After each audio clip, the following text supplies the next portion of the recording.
Okay, I believe we're good to go. Welcome everyone to the first of a series of hearings we'll be having around the state about a very important issue that impacts all Pennsylvanians across the state. And I want to thank the mayor's council for allowing us to be in this beautiful chamber. My name's Scott Petrie and I'm the chairman of the Urban Affairs Committee. Everyone will see that we're around a table, and maybe that's fitting because that's exactly where we need to be. If we're going to solve this problem, we're going to need to be at the same table. Mayor, again, thank you. As a graduate of W&J, I enjoy being back in the Pittsburgh area, and it is really remarkable what has happened to the city and the surrounding areas since I graduated in 1985 when economic times were really, really difficult. So congratulations to the residents of Pittsburgh for really sticking with it and making the city beautiful.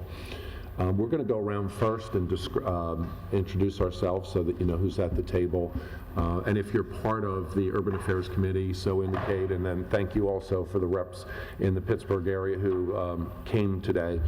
Some members will come and go during the hearing process. They have other commitments. And obviously there would have been even more members here, but for the appropriations process, which is taking place as we speak. So Representative, if you would start introducing yourself.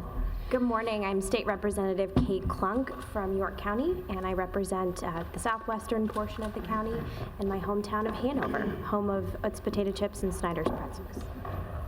Representative Justin Simmons. I'm in the Lehigh Valley, basically Allentown and its southern suburbs, Montgomery, Lehigh, Northampton County. I'm in my third term and on the Urban Affairs Committee. Hi, good morning. Eli Vankovich. I represent the best parts of Westmoreland and Allegheny counties. Good morning, Dan Deasy, Allegheny County, City of Pittsburgh. Bruce Kraus, Pittsburgh City Council. I represent the 3rd Council District and also have the honor of serving as President of the Council. Bill Peduto, Mayor of the City of Pittsburgh. Natalia Rudiak. I represent the City of Pittsburgh's 4th Council District, which is our southernmost neighborhoods.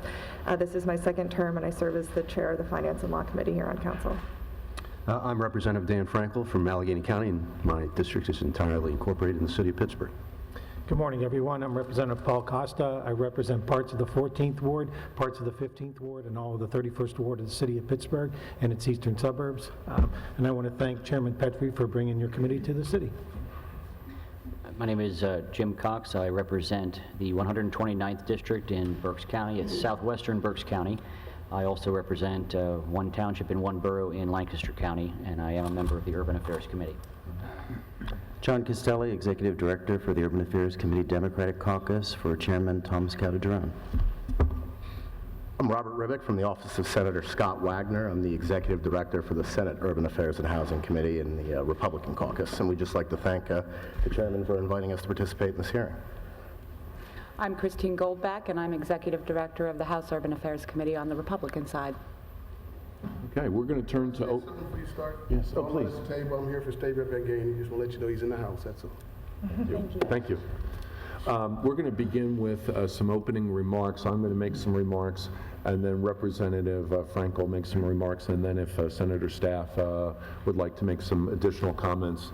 My remarks today are going to be a little longer than possibly at the next couple hearings because it is the introductory, it's the first meeting, and I want to thank you in that regard for being willing to host and step forward. Leadership, to a large degree, in my opinion, stems from the fact of trying to take the lead and trying to do things that may be controversial, and that's exactly what we're all in the process of trying to do, whether it be at the state level, where we certainly need some pension reform and relief for the taxpayer, as well as for cities and municipalities. So, you know, it's very easy to be against something, but it is very, very difficult to be for something, and that's where we have to get to. This is not a unique problem that only impacts a particular city or a particular region. And so one of the things we're curious about is, what have municipalities and cities done to start the process to solve the problem? And more importantly, what tools do we need to give you? What legislation is needed in order to make the process work? Likely there will be a resolution that will create a task force of legislators and government officials who will try to identify the types of legislation that are needed To get to that level and to get to that understanding, I think it's important to have discourse and conversation out in the communities, and that's the purpose of starting these hearings, to understand what each municipality is dealing with in city. It's my perspective, and I think probably my colleagues' perspective, that the end solution is not going to be one size that fits all. There's rarely a legislative issue that confronts Pennsylvania where one piece of legislation or one solution solves the problem. And therefore, I think it's important that we understand the regions and the differences as we go forward to ensure that we don't create additional problems and we really provide solutions. We all know that Pennsylvania is a commonwealth, and it's probably our greatest asset and our greatest difficulty in the same time, because as we know, in a commonwealth, the state has prescriptive provisions about what you're allowed to do and not allowed to do, and they differ. And perhaps you need more options in order to solve some of your own problems, and yet the state is not responsible for the local school budget or the city budgets or the municipal budget, so that interplay creates some push.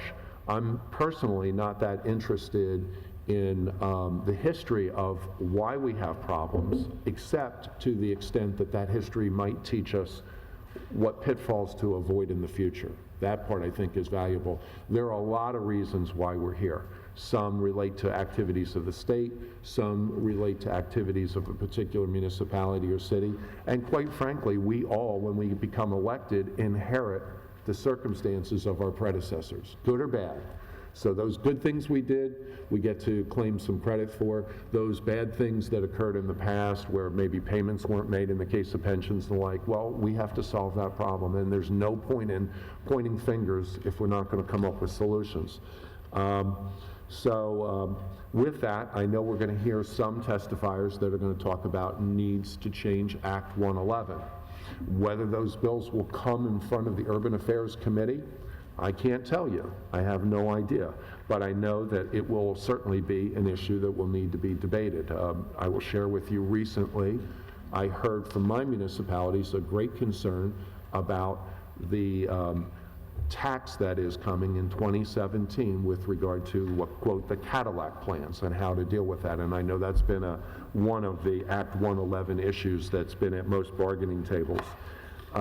And then I think the other piece of these hearings for committee members will be, as we tour the state, we're going to hear that some cities, such as Allentown, perhaps Pittsburgh, have come up with solutions where they've taken assets and either sold or leased them to try to pay down some of the unfunded liability. And so I think that's part of it. We all know that in the case of Philadelphia, for instance, they had the opportunity to sell Philadelphia Gas Works, and that was the mayor's plan to solve some of their problem. Why City Council did not go along with that at this juncture, I don't know, but perhaps when we get to Pittsburgh, we'll find that out. But so, Mayor, without further ado, I'll let you and your panel give us your comments once Representative Frankel is completed his opening remarks. Okay? Thank you, Mr. Chairman, and I want to thank you for including members of the Allegheny County and Pittsburgh delegation who don't serve on your committee, as I don't. I really appreciate the opportunity to be here, and thank all the other committee members as well for including your colleagues. It's really a privilege to be here with the mayor and my local government officials, city council people, Kraus and Rudiak. They've done a great job. I think one of the things that you'll hear is that this city has come a very long way under their leadership to right the ship, and I congratulate them for what they're doing and what they will be doing. Some very difficult things over the next few years to do it. This issue about municipal pension reform is something that's been of interest to me for a very long time. I co-chaired back in 2009 a committee at the Institute of Politics at the University of Pittsburgh with a number of our colleagues, some of whom are here today. Brian Jensen, who will be testifying, served on that committee, to look at municipal pension reform, not just for the city of Pittsburgh, but around the state. Many, many issues involved, looking at things like consolidation of pensions, looking at how we get professional management of pensions and so forth. We'll be submitting copies of that to you. I don't know if Brian brought them, and I was talking to Chuck Colling as well to get copies of that, because it might give you a jump start on some of the issues that we looked at pretty intensely. Without further ado, I just want to again thank you and look forward to listening to the testimony, and I'm grateful that you're addressing this very urgent issue. Thank you. Did you want to say that? No, okay, Mayor, it's all yours. Thank you, Chairman, and also thank you for choosing Pittsburgh to start this conversation. As you're aware, and to the rest of the committee as well, this is a conversation that's been going on for more than a decade with mayors and council members, Democratic and Republican, from around the state, launched through the efforts of the Pennsylvania League of Cities and Municipalities, the old PLCM, mayors and council members through 29 different third and second class cities started to gather under the name the Core Cities in Crisis Committee. And one of our key issues was pensions, because no matter what efforts we take, it's sort of like being in a boat where the hole in the bottom is greater than the barrel that you have. And you can continue to try to take the water out of the boat, but the boat continues to sink. And even in a city like Pittsburgh, where we exceed the municipal obligation into our pension plan, we don't have a system that is sustainable. And it's not controversial. We're not talking about controversial issue. We're talking about the reality that under the present system, our current employees will not be able to receive their pensions. And that needs to be something that every city employee understands, that unless the rules are changed, and not for the employees that have been promised it, but for the employees that are new employees that come in, the present employees will not be able to receive their pension. And why is that important to me? Because I spent 19 years working in this room, and I am looking forward to being able to one day have my pension. And I know, knowing the system that's in place, knowing the conversations that I've had with the mayors across the state, that that is in jeopardy as long as we have the present system. So what needs to be done? There's two issues that I'm going to address that will look at this. But I think we have to first start by understanding the differences and the changes that have occurred even while legislation has been considered. When this beautiful room was built, and it was built for the 100th anniversary of the city of Pittsburgh, back when the city had a lot of money. We're coming up to the 200th anniversary. I can't afford to build a baseball park or a ball field or a basketball court. They were able to build this wonderful, wonderful building. This city represented over 3/4 of the people in Allegheny County. We represented basically the majority of the people, the majority of the institutions, business, everything was centered around here. In fact, if you look in those beautiful wreaths, what that represents is over 100 years of annexation. Whenever a municipality basically had more people than deer, we said, hi, here's your bunk cake, you're now part of the city of Pittsburgh. And we annexed them and brought them into it. That all changed when we decided to start developing the Parkway West and the Parkway East, and eventually the majority of the people, as it is today, over 3/4 live outside the city of Pittsburgh. But what we're left with is the legacy costs. All those pension funds of all the workers that worked before are left to a minority of the people while the other people moved out. And the same story is true in Meadville, and in Harrisburg, and in Allentown, and in Bethlehem, and in Washington, Beaver, you choose it, any third-class city, look all over, 53. It's older communities that are being hurt by the present plans. And why is that? It's because the way the system is set up. You know, when you have an older community, you have more retirees than you have employees, yet the system is based upon being able to pay back from state revenue based on the number of employees you have. So you have a new community that 30, 40 years ago was a cornfield that has no legacy costs, but at the same time has a number of employees, and the revenue going out is based upon the number of employees. Their employees have no copay, their taxpayers are paying no money.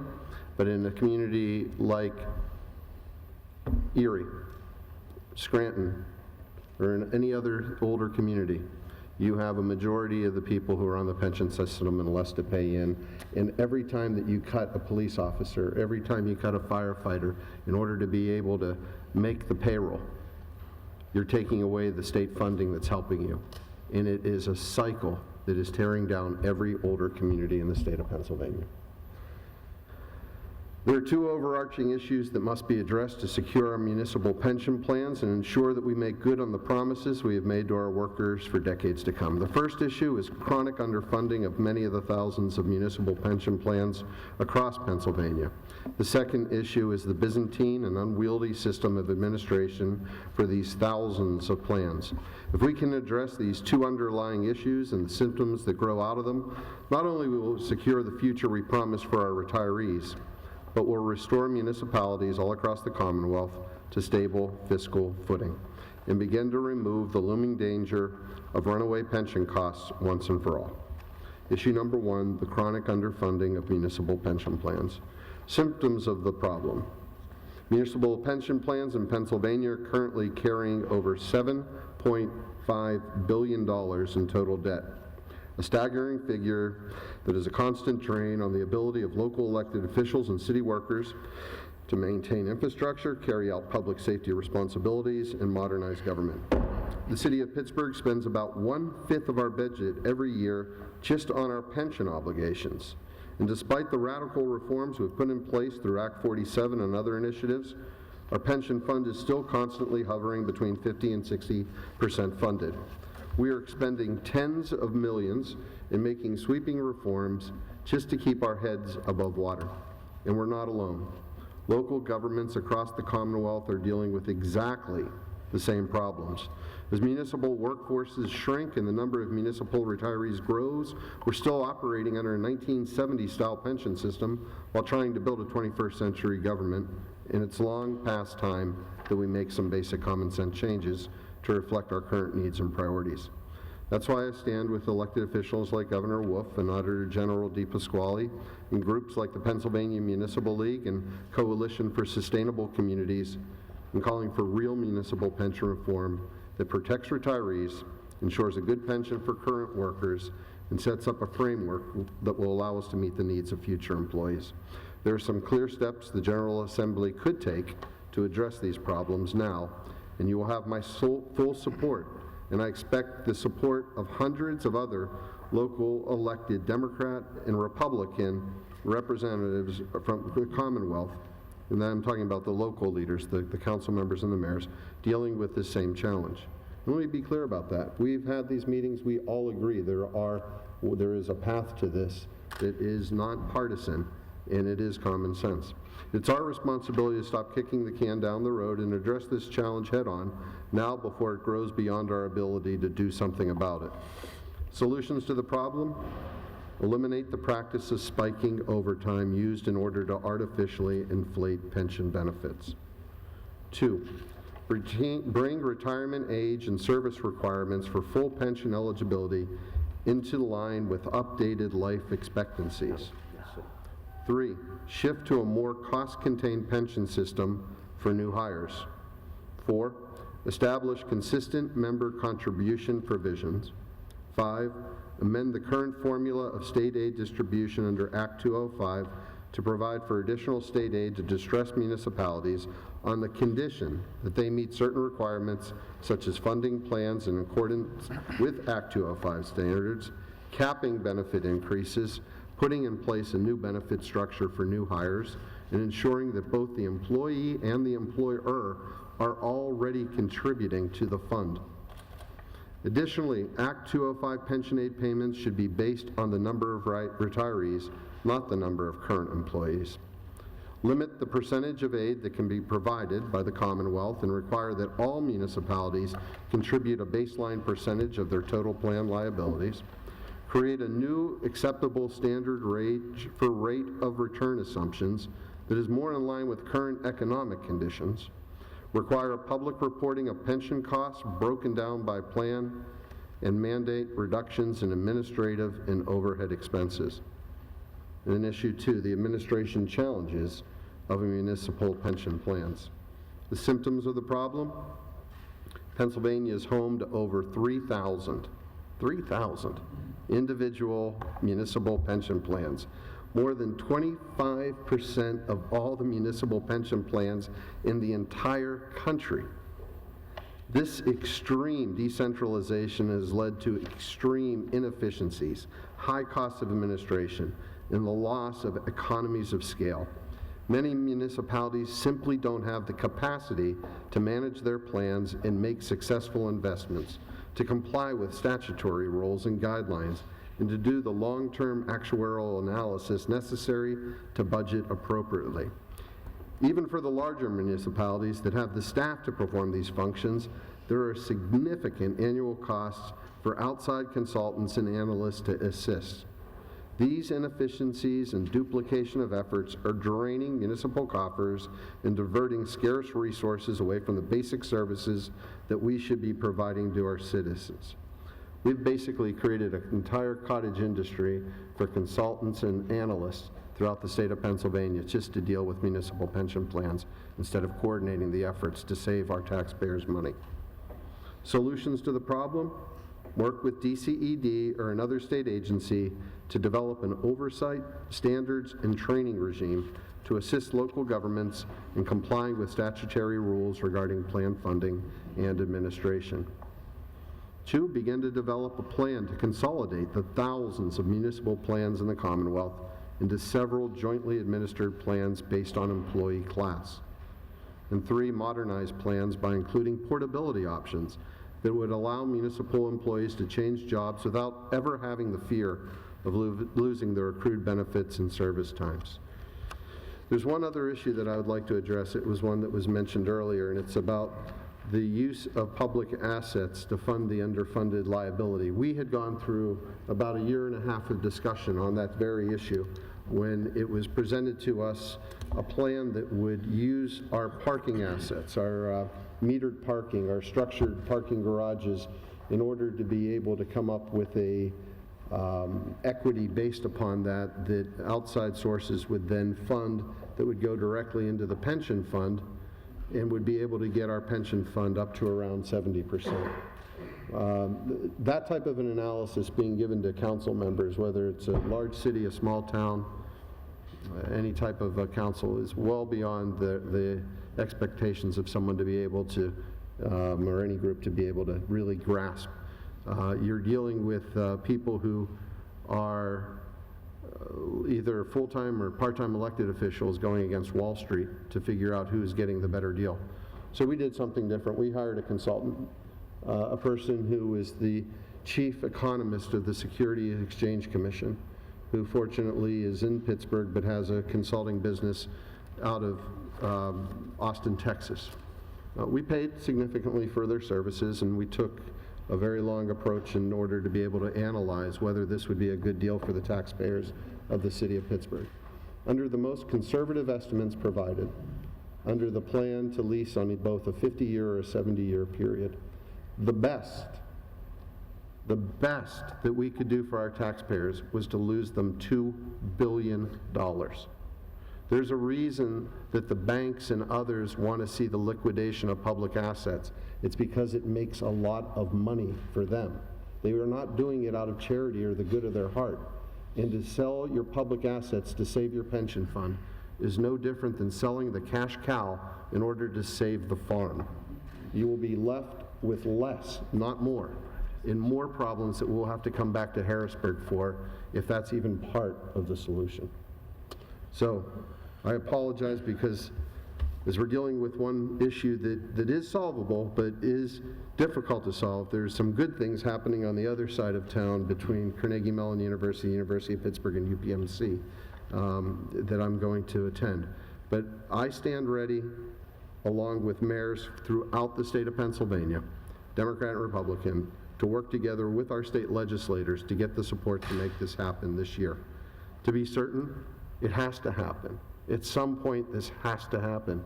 And it would be great if we could get this out of the way and to start to deal with positive issues of how we can really work together to make all of our municipalities throughout the state see their true potential. But as long as we have this ball and chain around our ankle, it will never happen. Mayor, would you rather hold questions until the panel's done, or do you need to run? I do need to run, and I apologize for that. I got the notice late day Friday. That's okay. Can we submit written questions to you? Or I can say for a couple? sure, absolutely. Okay. Any member have any questions? Representative Vankovich? Mayor, thank you. I don't know if these are even on. They are. Okay. Thanks. Thank you for your testimony. I was actually glad that you opened up with a boat analogy. I've been making the same analogy for the better part of 5 years to discuss our pension problems that we have in the state. You had outlined a series of potential solutions, and my question for you, what is the biggest stumbling block that you see from where you sit for getting these changes to be enacted into law, whether at the local level or at the state level? What do you see the single biggest stumbling block to be? Wow. I've worked on it for a number of years, and I don't think that we've ever had this amount of push behind it before. So we are at a different point between the action of the Auditor General, the actions that are coming from both the Senate and the House in bringing bills forward that are actually being considered, and the willingness of the local elected officials. I really think we're finally at some point of traction where we hadn't been before. Before, it seemed like we were spinning the wheels. I guess to be more specific, we've moved pension reform legislation out of committees in the House. I know I stand behind it. Who is standing specifically, who is standing in the way of these types of reforms? Well, I don't know who's standing in the way in Harrisburg, but I can tell you that on the local level, there isn't anybody. There's some pushback that we get from some of our public employee unions, but once you go through the numbers, it is clear as crystal that we cannot sustain the present plan and be able to afford to have enough money to pay our present employees. And unless the present employees are part of the solution of what the changes need to be for the future, there is no future. It's as clear as crystal. And, you know, this isn't a matter of just being able to raise taxes to be able to pay for the current system to continue.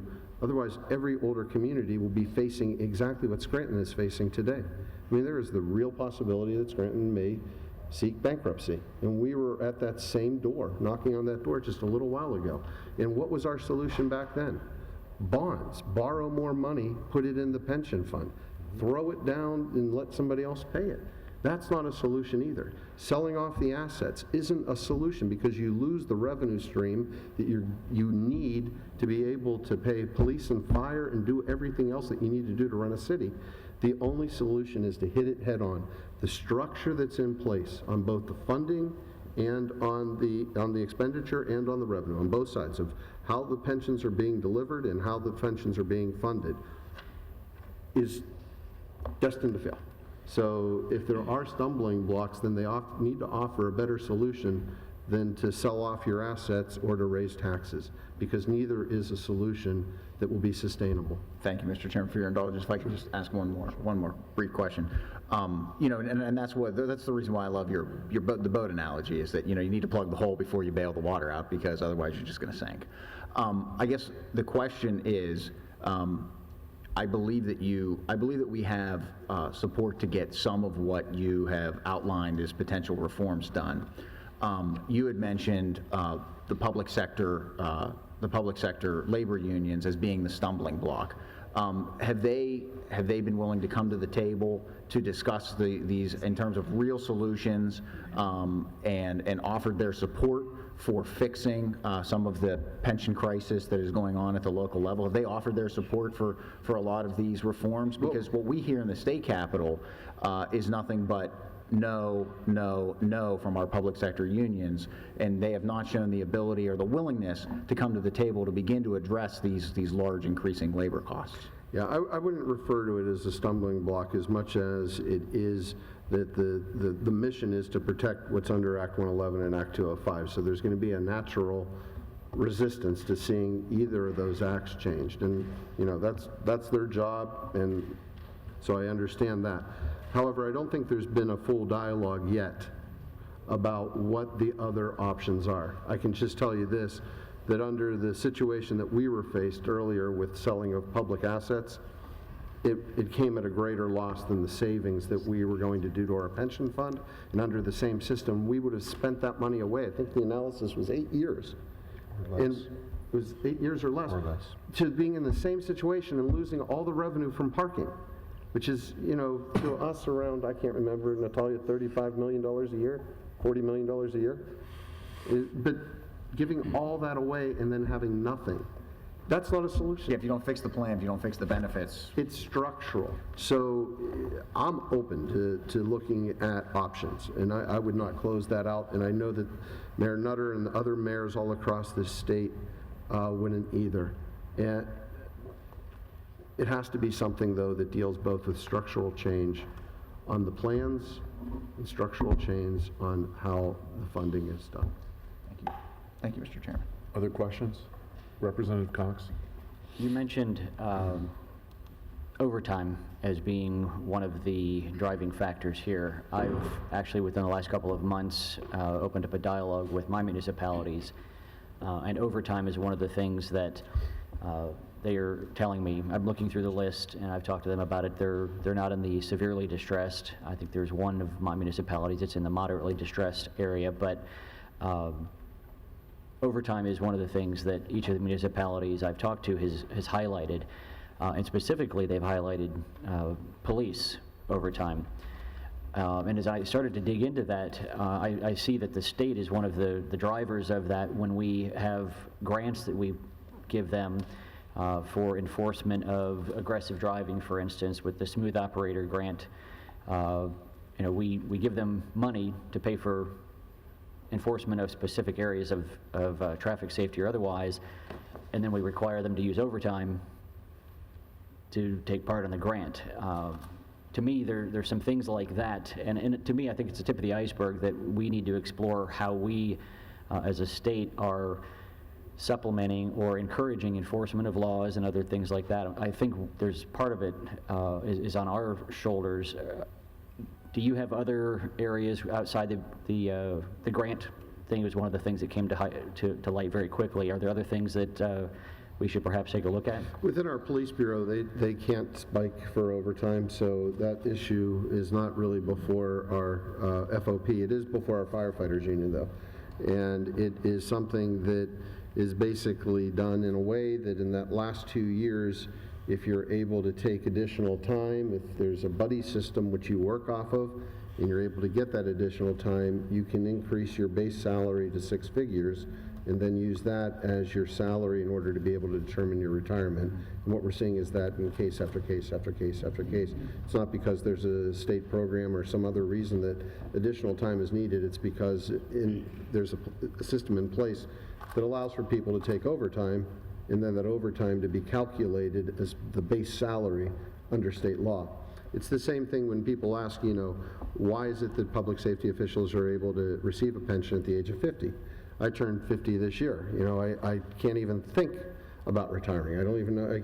To me, I still feel closer to being a senior at Chartiers Valley than somebody that's out living, on a beach in Florida with a metal detector. Not that that's what retirement means, but in my mind, that's what I'll probably be doing. In the sense of why we do it, we're forced to do it. It's a state law, and we're required to be able to create a system for it.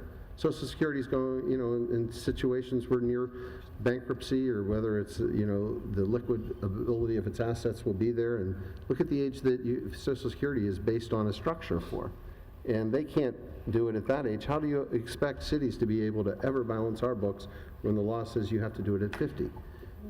We can just keep dumping more and more money, which we did. We had to take a very unpopular position this year, raise parking rates, raise property taxes, raise all these different fees in order to throw all that money into the pension fund, and then at the same time, we still are losing more and more. I mean, the system has to change. Thank you. Anyone else? Scott, thank you, Mr. Mayor. Just a quick clarification question. Did you say that Pennsylvania is home to 25% of municipal pensions across the country? Yep. Yeah, and that's a fact. I mean, and I forget there's a number that's even more fascinating of the number of plans that have less than, I think, 25 employees under them. So you're basically, God bless our Commonwealth, William Penn was a visionary, and he said, from that rock named McKees to that tree shall be its own borough, and this one will be, and we created this structure of the most fractionalized government structure in America. But there's some things that those governments would be better not focusing on. If we focus local government on public safety and public works, about keeping our communities safe and clean and how we could best do that, and we looked at things that were the non-uniform parts of government, like pension operation plans, and found ways that we could consolidate and work together, we would not only create probably higher efficiency and being able to get better deals on bonds and on stocks because of the amount of money that we'd be able to, but would save taxpayers money at the same time.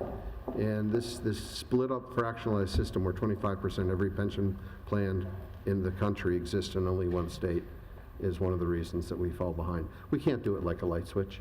We can put into place a plan that over the course of time, as new employees come into the system, they start to opt into another system, a statewide system. And at the same time, if they decide to go from this city to this municipality, and maybe even to this county or the state government, their pension plan would follow with them. And it would be a benefit to them and more security for them as well.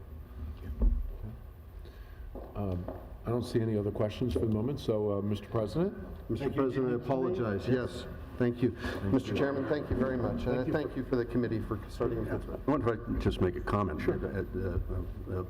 The administrative, you can, I wasn't trying to delay your departure, but what the mayor indicated is in terms of all these pension plans, the administrative costs of these small plans average about $1,200 a year per participant. In larger municipal plans like the city of Pittsburgh, I think the costs are about $200 or $300 per participant. So we're just spending enormous amounts of money on the administrative side to administer all these pension plans across the state. Thank you, Mr. Chair. Good morning and welcome. It's a pleasure having you here in this historic room. I'd like to begin by thanking State Representative Frankel for your kind remarks towards Natalia, myself, and of course the mayor. And thank you for being here, and thank you for taking my testimony this morning. My focus is going to be really more on our public safety officials and their right to a pension. And my remarks are prepared, and I did it that way for distribution as much as anything.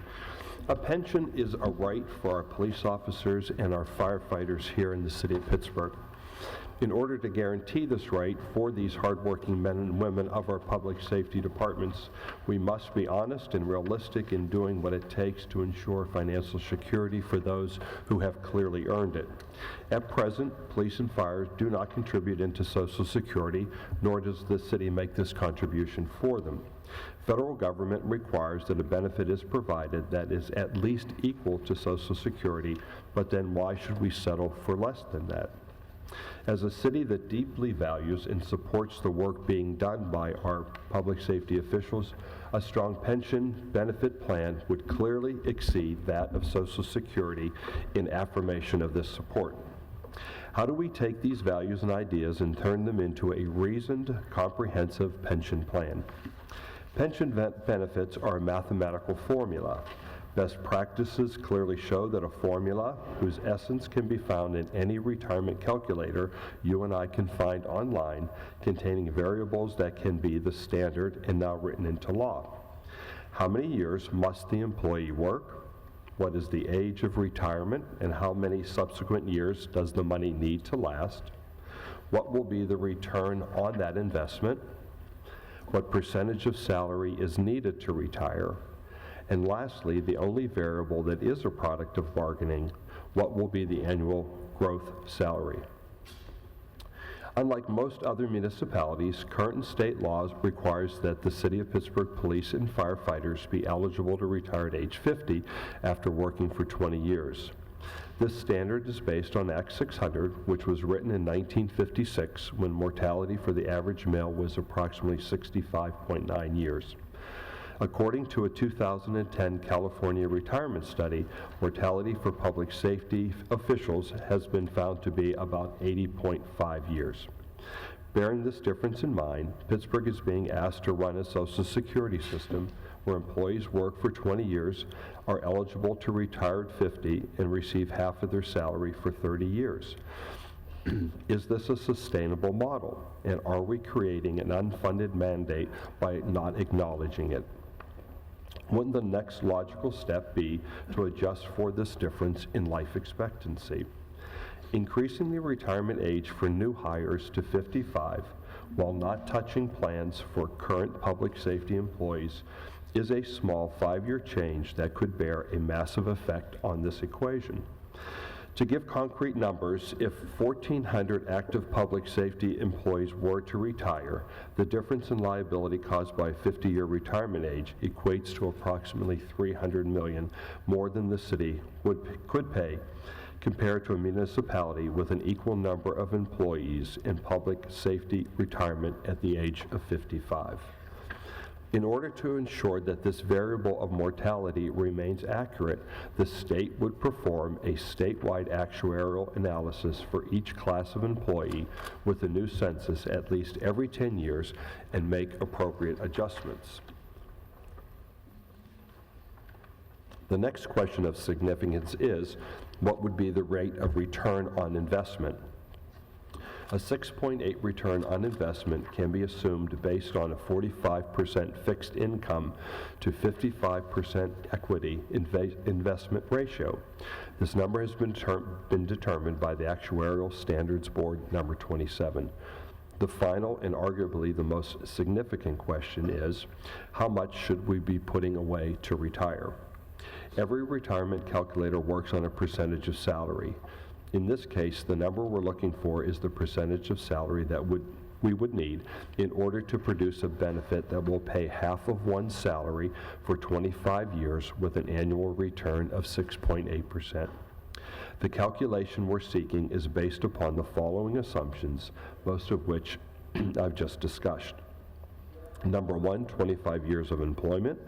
Number 2, retirement at age 55 for new hires with a benefit to last 25 years after that, a 6.8 return on the investment, an annual salary growth estimated from past experience to be about 3%, and an average salary over the final 3 years of employment that is halved to estimate actual payout. The answer we find then is 18% without a cost of living adjustment. Surely employees cannot be expected to pay this full 18%, so where would the money actually come from? 6.2% comes from the employee and 6.2% comes from the municipality, which is exactly the same amount that all private sector employees and their employers pay into Social Security. The remaining 5.6 can be absorbed in the match from state aid fund. This is a prudent and realistic equation which would create a new fund that would be on the path to 100% plus in funding. The bottom line here is this: if we don't put the money in, our hardworking employees can't take the money out. All parties involved share a responsibility to fund our public pensions, employee, municipality, and state. I look forward to being able to assure the men and women of our police and fire departments that we are at last using a system that gives them the financial support that they both have earned and deserved. Thank you. And I'm happy to take questions. Why don't we hold them until Happy to. City Finance Chair is completed? Would you go ahead and Absolutely. handle your presentation? Thank you. Absolutely. Good morning. Thank you for having me. As was said, my name is Natalia Rudiak. I am the City Council Chair of the Committee on Finance and Law. I've worked extensively with our administration and Act 47 coordinators to pass a 5-year plan that puts us on the path to fiscal solvency. I worked to improve the city's bond rating, refinance the city's debt, and make our budget and spending more transparent for the public along the way. Of course, we're here to talk about pensions. As we said, the state of Pennsylvania has more than 3,000 local government pension plans, and they make up more than 25% of all pension plans in the country. Many of the municipal pension plans in Pennsylvania are severely underfunded. In 1984, the State Assembly passed Act 205, which established dedicated funding to assist distressed, and I emphasize distressed, pension funds, with the intent of stabilizing municipal budgets and the commitments made to public employees. However, through amendments and subsequent court decisions, the law now allows all municipalities with a pension program to receive funding from the state without any test to determine whether a fund is truly distressed. As a result, the Act 205 state aid plan subsidizes pension contributions to 1,470 municipal plans, many of which are actually fiscally sound. So for example, we have financially healthy communities in the region like Upper St. Clair and Cranberry Township that are every bit as eligible for pension aid as Act 47 financially distressed municipalities like the city of Pittsburgh. The consequences of these amendments, however, unintended, are real and have serious impacts on the city's pension obligation and operations. So what happens, obviously, is that when all municipalities receive aid, each municipality receives less. In 1989, Pittsburgh received almost 20% of the fund, approximately $24 million at the time. Now, as our pension obligation only grows and we continue to do all the good work to put us on the path to fiscal solvency, we receive only 7% of the fund. This constitutes less than 25% of the benefits our pension plan pays out to retirees annually. By comparison, let's take a look at Upper St. Clair. In 2012, they paid out $441,000 in benefits, yet they received over $500,000 in state aid. That is 113% of the benefits that they paid out, and proportionally more than 4.5 times the city's received aid. Now, I don't mean to pick on Upper St. Clair, but let's just think about this. Upper St. Clair is a wealthy community by all accounts, and it is receiving proportionally more aid than the city of Pittsburgh from a fund that was originally intended to assist financially distressed municipalities. I think we can all agree that there is no equity or common sense in that. So not only is Act 205 not accomplishing its original goal of aiding distressed municipalities, but I feel that it is actually encouraging other municipalities to adopt the same exact bad habits that nearly bankrupt the city of Pittsburgh. They are being rewarded for intentionally underfunding their pension plans when we all know better by now. Now, here in Pittsburgh, we are doing everything we can to fully fund our pension, diverting our revenue from the parking system into our fund, paying above and beyond our minimum municipal obligations every year, and following best actuarial and investment practices. But it's not just about fairness or intention. There are a myriad of unintended consequences of the Act 205 policy that truly impact the city at the neighborhood level.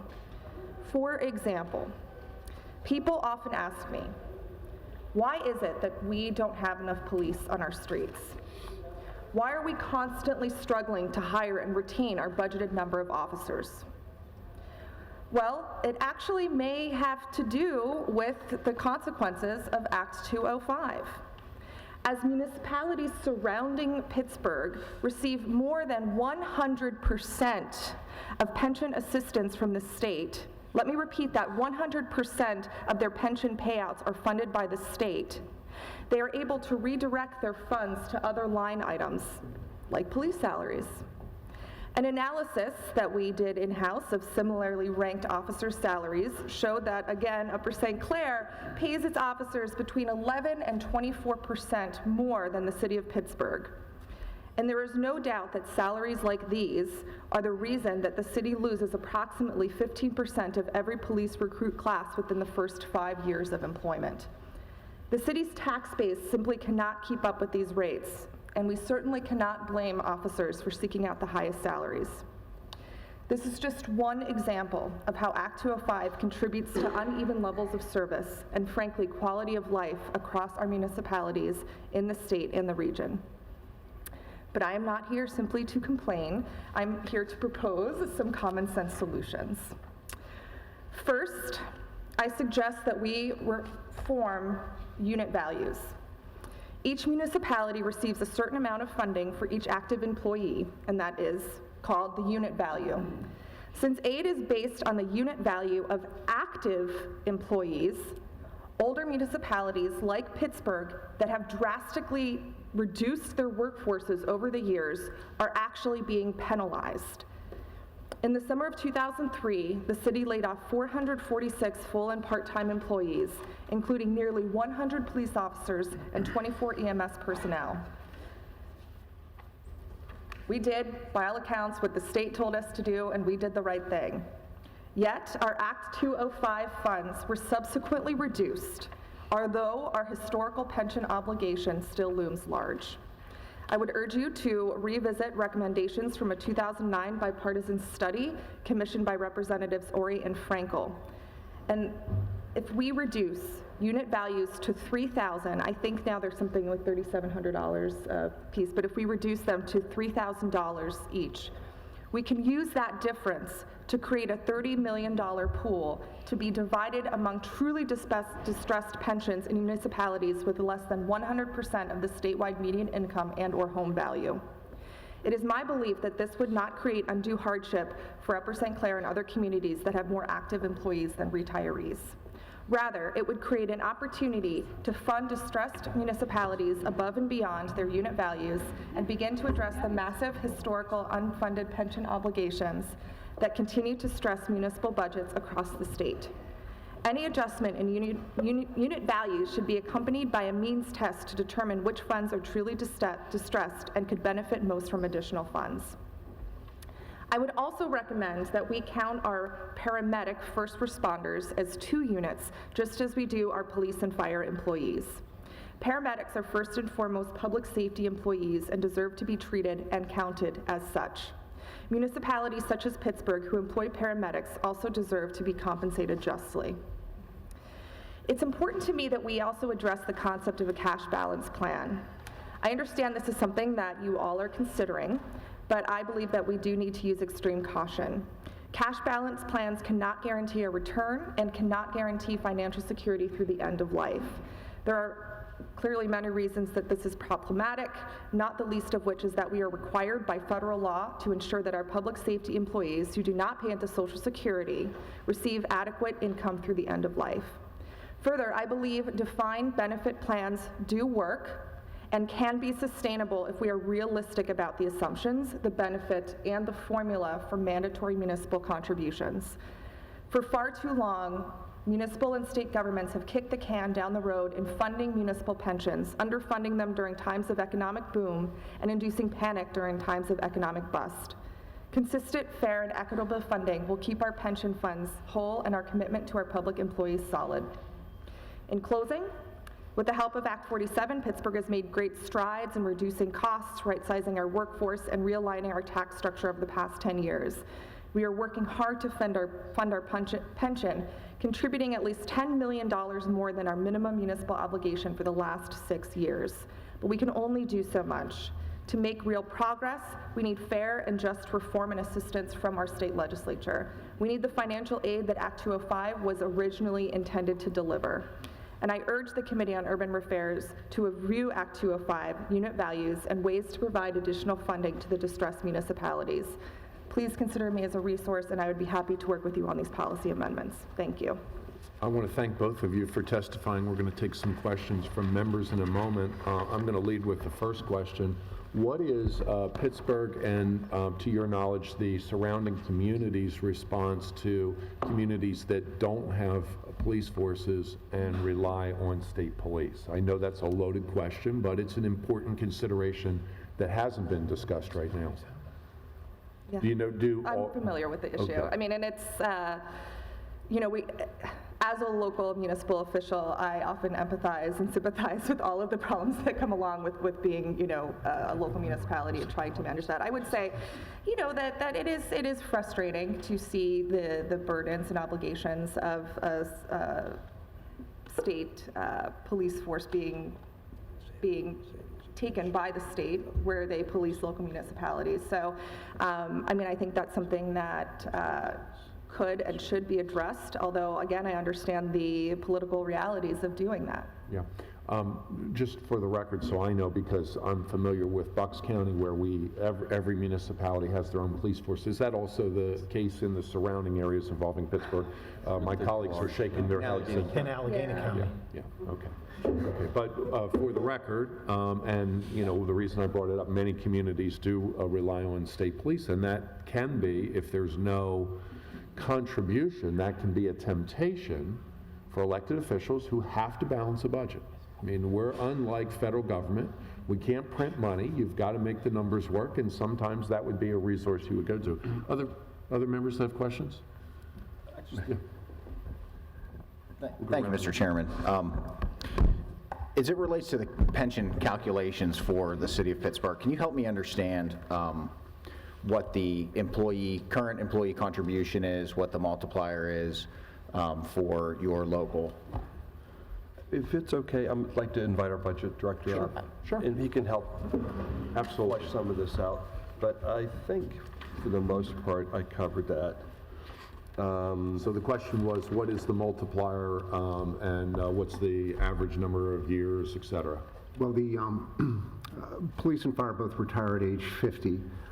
We do, and it is, I think, written in state law for our police and fire employees both to contribute. I believe our police are mandatory, and correct me if I'm wrong out there, 6%, and our fire employees are 6.5%. And what's the average number of years of service and the multiplier? The average number of years of service, I believe, is yeah. Well, they can retire at age 20. I think the average year of service is around 23. But it's the final, how many years? Is it 3 or is it 5 that you use for the average? Oh, the average is 3. Okay, so it's similar. And then the multiplier? I think the multiplier is 2.5. Okay. So you're looking at a 2.5% multiplier, 6%, and then the payout based on 20 years gets you to, you said 50% for police and fire? And then what about for other municipal employees? Other municipal employees retire at age 60. There's a Social Security offset, which is also figured in. So once they receive their Social Security, their pension could actually be reduced in half. The system is sort of intertwined and set up to make sure that there's enough money and enough cash flow to and are there any withdrawal options on the pension plan? No, there's not. So they have no withdrawal options. They have the option of the annual annuity. That's correct. That's it. Other questions of members? May I just comment, though? Sure, please. I just would like to reiterate the remarks of the mayor before he left in terms of the challenge this council faced in turning to selling public infrastructure to help feed our pension costs. And I have a staff member researching. I apologize. I should have had this. And if it's not out in time, I'll be happy to share it with you. But the city of Chicago took such measures to sell public infrastructure to amass monies to settle debt, issues with debt. I think the money acquired was in the billions, but the amount of time it took to actually spend was about 1 year before that money was completely spent down, and the infrastructure was gone. Clearly a money-making contributing infrastructure was gone. And the last time I looked, parking rates in the city of Chicago were at $7.70 an hour for parking meters, which this council, through very diligent work, and I would argue prudent action, avoided that, which I think could have been absolutely catastrophic here. Yeah, well, one of the reasons I brought that up was, and we'll hear from Allentown at some point in time, in the case of Allentown, they sold their water and sewer authority to a regional authority, and the published articles suggest that they received a very large payment. I've talked to one of the other bidders, and they said actually in that case the successful bidder paid so much they could not figure it. They're also an authority, a community authority. They could not figure out how it was a benefit to the acquiring authority. But you raised some points, so you have to look at both sides.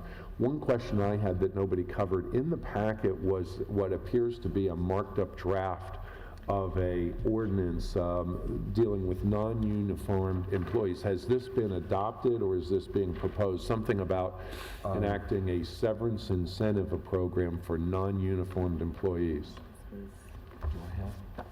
Is this Corey's? The mayor's, It was in the mayor's. biography. Yeah, I'm not sure what it is. Let me take a look and see if I can help us out.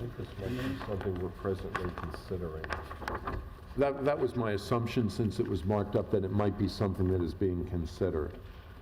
And then I was going to ask why and if there was any analysis on it. 2014, Natalia. Yeah. I'm wondering, was it proposed or not? Nothing got. Just a curiosity. That was the SIP program. This one with the passed. And, yeah. Okay. So it was adopted? Yes, this was adopted. Okay. I'm trying to, the mayor made an attempt to try to retire out some of the older folks. So that is taking place, or Yes. did Yes, take it place? did take place.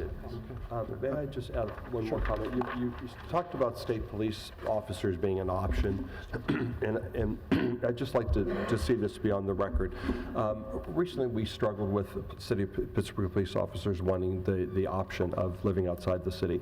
One of the more valid arguments that was made, thank you very much, one of the more valid arguments that was made, it came from Councilman Burgess. It went something along these lines that when police officers are not local and native and living in the community and interacting on a regular basis with the community, they become an occupying force. And I think that's a danger that we clearly run by having a police force that is not clearly local, invested, and living day to day within a community. And especially at a time like this, when conversations like the city of Ferguson are in the national discourse for months at a time, and how hard this administration, this mayor, and this council is working to focus on community police relations, improving community police relations, and understanding the importance of that. And so that you would clearly meet resistance with me if there was any discussion at all about not having a local invested police force. Thank you. And I do have those figures, if I may. Sure. 36,000 meters were leased to Morgan Stanley for $1.15 billion. That term, the term of that lease is until 2084. It's an estimated loss of $4 to $5 billion in exchange for one lump sum, meaning that that asset could clearly have provided $4 to $5 billion in the time that lease is in place. The downtown meters sit at $6.50 an hour, 7 days a week, including holidays. It is the most expensive in the country, according to a 2012 Huffington Post. Representative Frankel, you had a question? Very quick question, and maybe Mr. Bannock would know this. What is the actuarial assumed rate of return under the city's pension plan? It was recently reduced last year to 7.5%. From 8%. And did that have an impact of inflating the unfunded liability? Yes, it did. It by how also, much? yeah, and also increased our MMO by $11.5 million. Thank you. Anybody else? We're running a little bit behind time, but If I go could ahead. just make one quick comment, and it's, just in looking at the numbers, and this is an issue that we are faced with at the state level with our state pension systems and teachers, education, employee pensions. I just did some quick number crunching after you gave me those facts and figures on what the contribution rates are for the employee, for the employer, payouts, et cetera. Over the course of an employee's life in employment, a 30-year employment, at 3% salary growth starting at $40,000 per year, their ending salary calculations right around $83,000. And if they're getting 50% of that after working for 20 years, that means that they're taking home $40-some thousand a year. And to get that benefit, they're saving, based on a 6 or 6.5% contribution rate, they're saving roughly $110,000. So after their third year of retirement, they have exhausted and already spent every penny that they would have otherwise saved. And to the point I'm trying to make is that as we talk about these changes, I think we have to respect the fact that while policemen, firefighters, teachers, public employees are honorable professions, so are electricians, so are carpenters, so are people who work in coal mines and people who work in steel mills. And with all due respect and deference to them, they're the ones paying this benefit, and they do not get the same benefit in return. Thank you, Mr. Chairman. No problem. So we're going to move to the next panel, and as we transition, I'll introduce them. And thank you for your testimony, and most importantly, I thought that you came with concrete suggestions. They need to be discussed and debated, but that was very valuable, so I want to thank you. Budget Director of the Council. Thank you. Thank you. Our next panel, Ralph Sakuro of the Pittsburgh Firefighters. He is president of IAFF Local 1. He's also Secretary Treasurer for the City of Pittsburgh Firemen Relief and Pension Fund. And he also serves as trustee for the City of Pittsburgh Comprehensive Municipal Pension Trust Fund. We also have with us Les Neri, President of Fraternal Order Police, Pennsylvania State Lodge, representing approximately 40,000 active and retired law enforcement officers and their families throughout the Commonwealth of Pennsylvania. Before he became president of FOP, he also served as a municipal police officer and detective for more than 26 years in Tredyffrin Township, Chester County, Pennsylvania. Welcome, both of you, and you may. Is Mr. Howard McQuillan also here? Oh, I apologize. I didn't have your bio, so, but he's obviously the FOP Fort Pitt Lodge #1 president, and thank you, gentlemen. Who would like to go first? I'll give a start. I'll start off. Thank you. Good morning. My name is Ralph Sakuro. I proudly represent the men and women of the Pittsburgh Firefighters Local #1 and the active and retired members of Pittsburgh Firemen's Relief and Pension Fund. I want to thank the chairman for inviting us here today to have a chance to speak. And contrary to what is popular belief, pension reform will not fix the current pension problem that we have. If you change pension benefits for new employees, municipalities will not see financial relief for years. In the 1970s, the city of Pittsburgh pension was completely unfunded. Between 1983 and 1997, the pension fund was less than 20% funded. In a recent report released by the Auditor General, our pension fund is now 58% funded, largely in part due to the 2011 dedication of funding from a parking tax revenue. Going from 0% to 58% funded was a result in increased contributions. You can proceed. Okay. We're just. So our pension problem is a cash flow problem. More cash flow going out than going in. Pension obligations in Pittsburgh alone stand around $1.1 billion with a current annual distribution of $86.4 million. The current contribution is approximately $76.1 million, which includes the city's MMO, employee contribution, the parking tax, state aid, and additional pension payments. With a reduction in the city's workforce in recent years, we currently have 3,251 active employees contributing to the plan and 4,191 retirees receiving distributions. This imbalance is concentrated in the Fire and Police Pension Fund, where Fire has 584 active employees and 1,111 retirees, while Police have 883 active and 1,496 retirees. This data was gathered from the Pennsylvania Auditor General's March 2015 audit of the City of Pittsburgh's Comprehensive Municipal Pension Trust Fund. In order to give Pittsburgh pension funds the help it needs, Act 205 state aid reform must take place. State aid should be calculated how many retirees a fund has and not how many active employees it has. Each municipality should be contributing a proper amount to their fund to fund their pensions plans, but unfortunately, just like Pittsburgh was in the past, they are not doing that. In order to assist municipalities that have taken all the necessary steps to correct their funds, their pension funding problem, Act 205 distribution should shore up, changes to Act 205 distribution should shore up the pension obligations that are due now.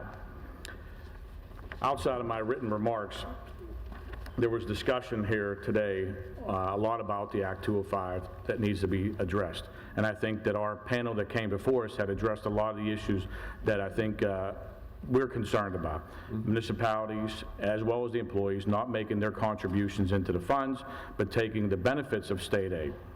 And I think that the Act 205 structure, which they talk about the funding levels, a pension fund that is still operating, that isn't a closed fund, everybody wants to view that they should be at 100% funded.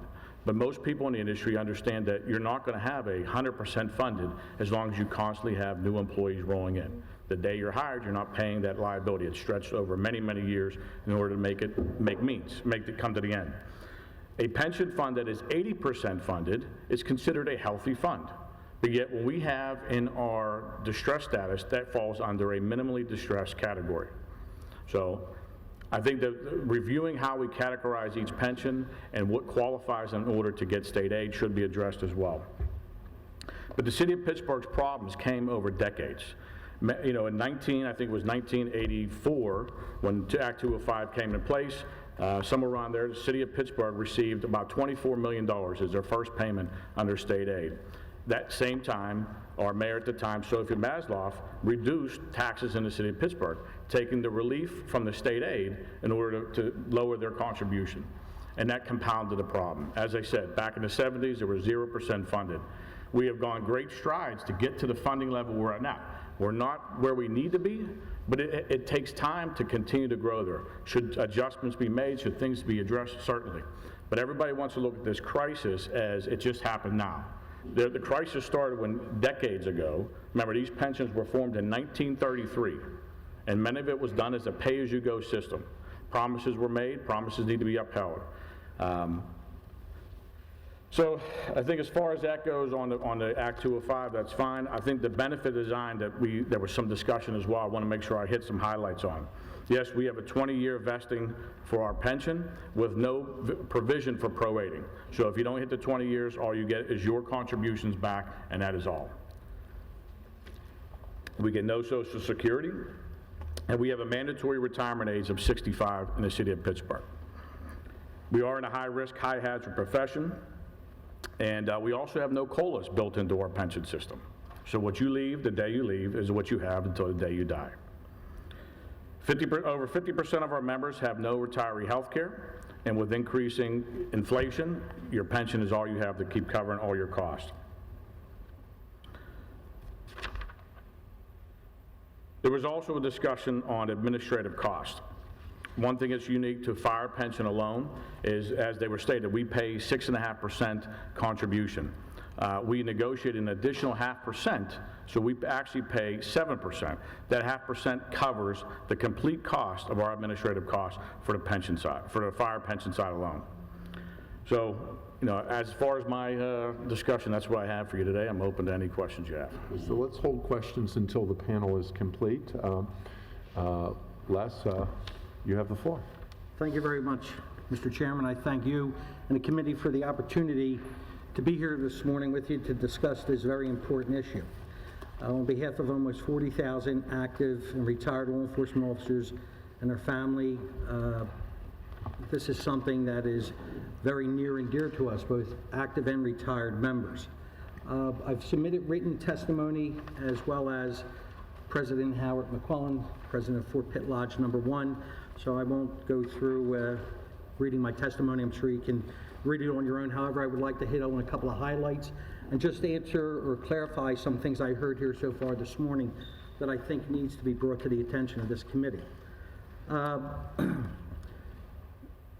was really surprised hearing what the mayor had to say and the other officials from the city of Pittsburgh, how much we are really in agreement on issues. There are pension problems. We all can see that. I think there are large problems on a state level that you folks all have to address. On a municipal level, I think we stand in a fairly good spot. From the statistics that we saw in PERC's reports, we know that 86% of Pennsylvania municipal police pension plans are well-funded. And I'm only going to be speaking to police plans. That's my area. I don't know, municipal employees' plans. I don't know all the firefighters' needs. So I'll be keeping my comments pretty much on the police pension issues. For years, the FOP, which is not a labor union, it's a fraternal organization, and part of what we do, though, is advocate on behalf of our members. Actually, the FOP was born here in the city of Pittsburgh 100 years ago this year, when two Pittsburgh police officers stood on a corner and decided that they had to create an organization to attend to their needs because they had very special needs, different than most of the public and any other worker. And although I totally respect the work of every worker, whether it's other government workers like yourself, or your staff, or the cashier at a McDonald's, police officers and firefighters are different. We have different needs, and I think we have different compensations that government and taxpayers and citizens have afforded us, both the police and the military. They recognize what it is that we do. We go out every day with a badge on our chest to protect and serve the public. We put our lives on the line every day. Just this weekend, Saturday, I attended a funeral in Philadelphia.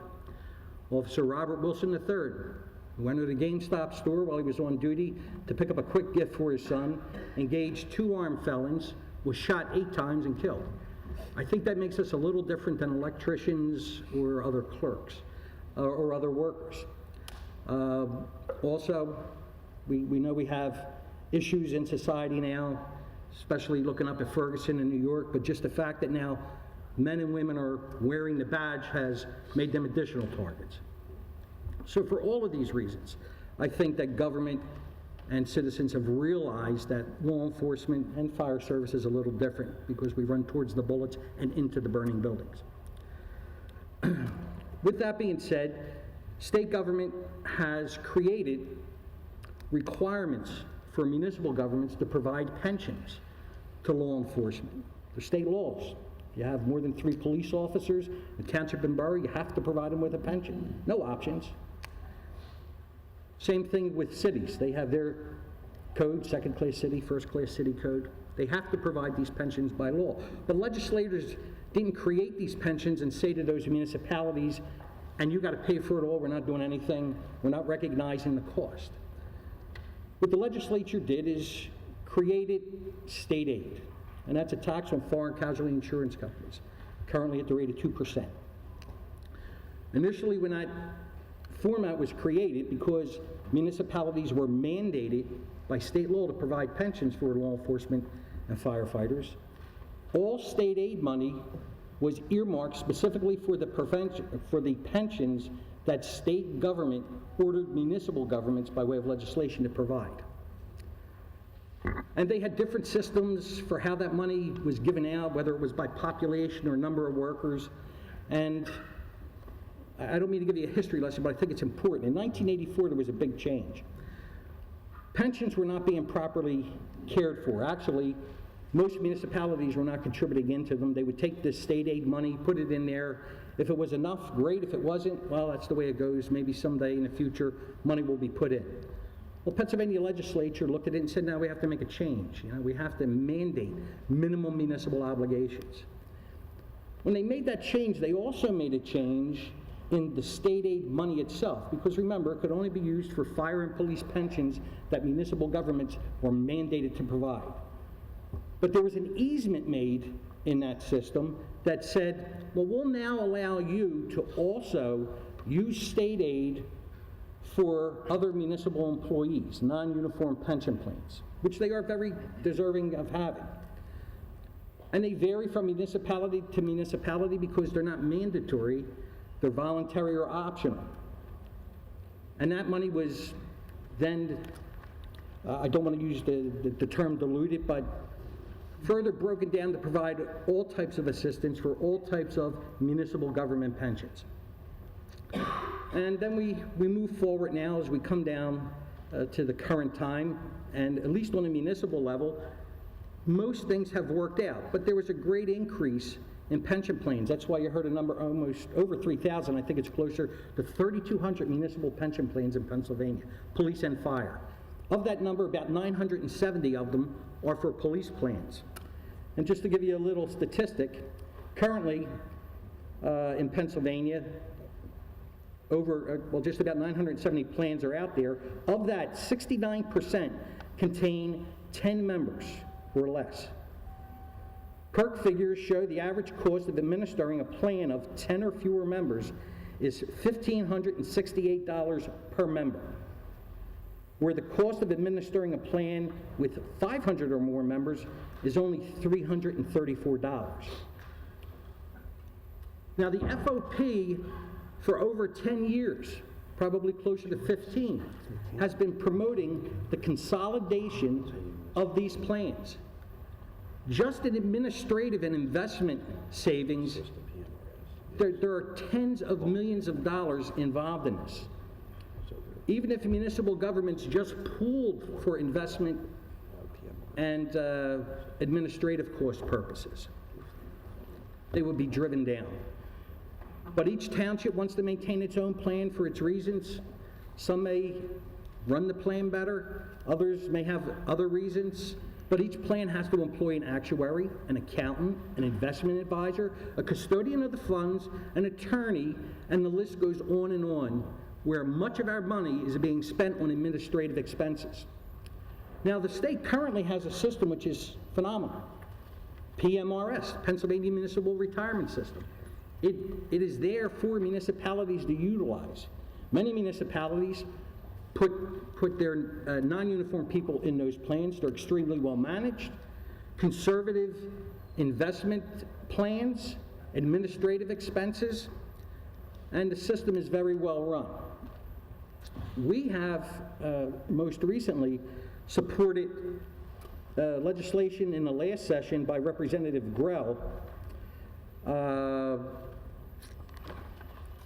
Bill 1651. He actually sent a House co-sponsorship memo 499 out in January asking for support of that bill. And that would consolidate for all new hires municipal police pension plans.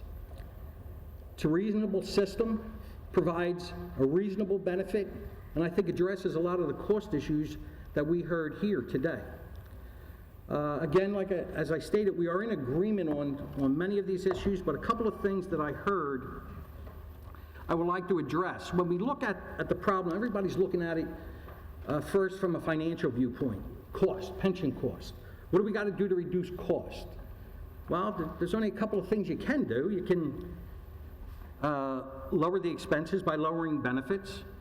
You can have more efficient administrative and investment practices like consolidation. And you can increase funding, both employer, employee, and state aid. I think a lot of what we heard here should be explored, especially in the state aid area. There were different formulas used prior to 1984. We're now in 2015. Maybe we have to review how we use that money that comes in every year. And I think it's about $250 million or more that come in every year to state aid. So maybe that has to be divvied out based on need, based on distress status. Maybe there should be considerations for that. And I would leave it to you good people to sort through that, which we would certainly sit at the table and work with the financial experts, of which if I was one, I wouldn't be sitting on this table. I'd be in the Bahamas somewhere. But I'm trying to give you just a street cop's perspective of this. Pension costs, lowering benefits, a couple of things we heard here, they sound reasonable when you think of it from a financial standpoint. One of the things we heard here today is, well, we have to increase the age. There's mortality tables out there now that say people are living longer, live to their 80s.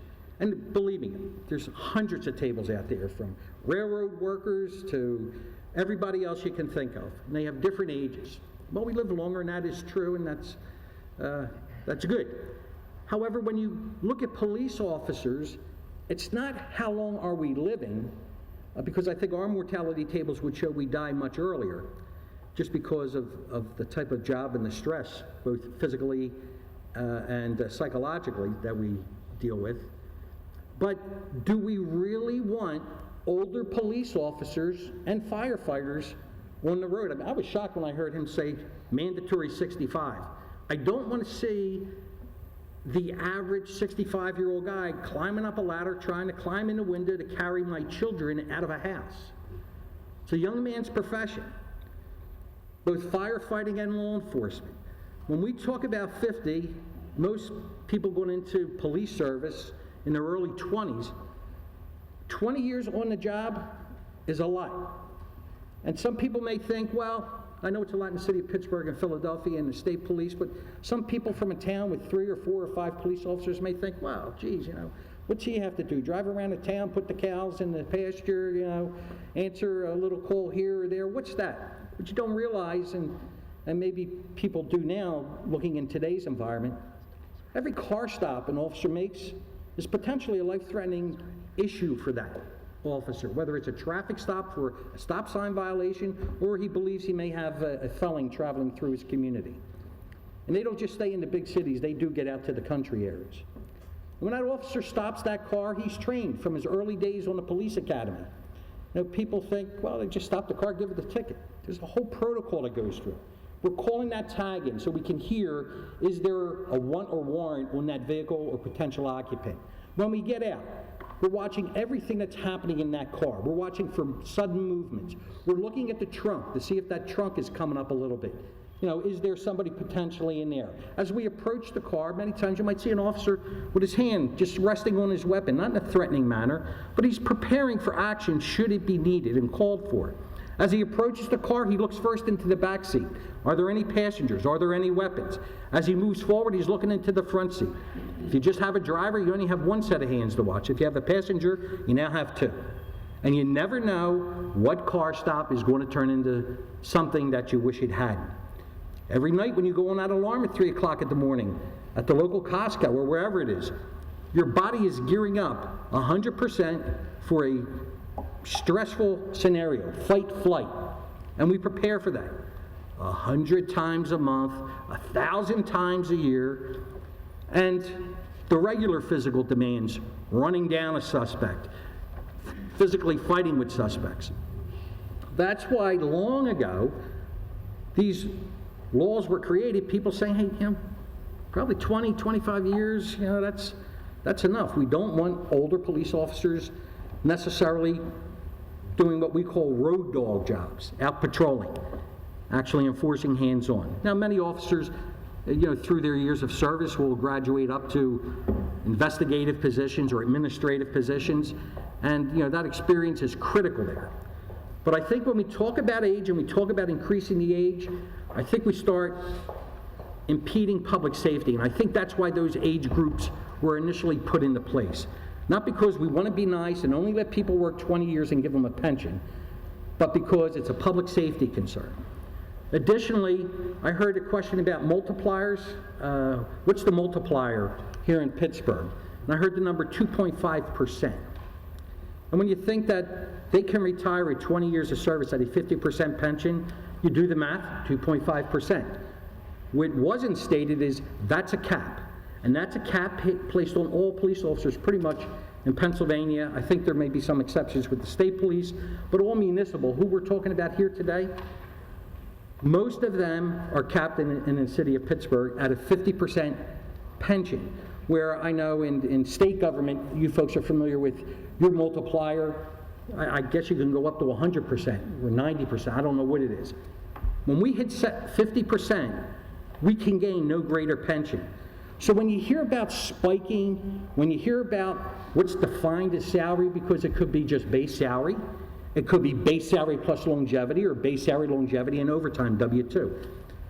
That's the only way that police officers have been able to increase the benefit level, because they are capped at 50%, and I don't think many people recognize that. Additionally, I just want to explain the Social Security issue to you.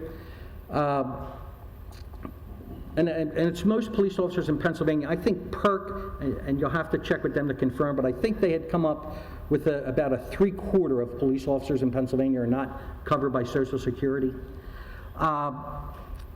We got to take a look at what that means. Here in Pittsburgh, based on their yearly W-2 payroll, which is somewhere between 68 to 69 million, I think, That'll work out to about $4.2 million the city does not have to pay to the federal government because it's providing this benefit here to these officers. So that is a savings to any municipality, 6.2% of payroll. When a police officer is injured, he will not be entitled to Social Security disability.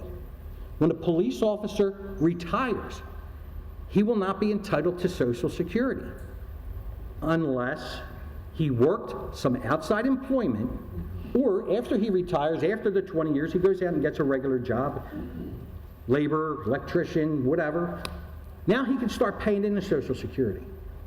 But guess what happens? When he turns at the age required to collect the benefit, Social Security figures out a benefit based on the years of service and how much he contributed. They use their normal formula, and they say, oh, well, you're getting a pension from the city of Pittsburgh, so although you're entitled to X amount of dollars, we're reducing that by 60%. So if he does earn it in outside employment, he takes a 60% reduction in his Social Security. And we used an example recently on the federal level talking to some legislators. If he took a police officer and on his first day of employment, he went into a bank and the bank was being robbed, and he made a successful arrest and prosecution, and the bank robber was sentenced to 25 years in prison, or we'll use the example here, 20 years. And 20 years later, the police officer walks out on his retirement day.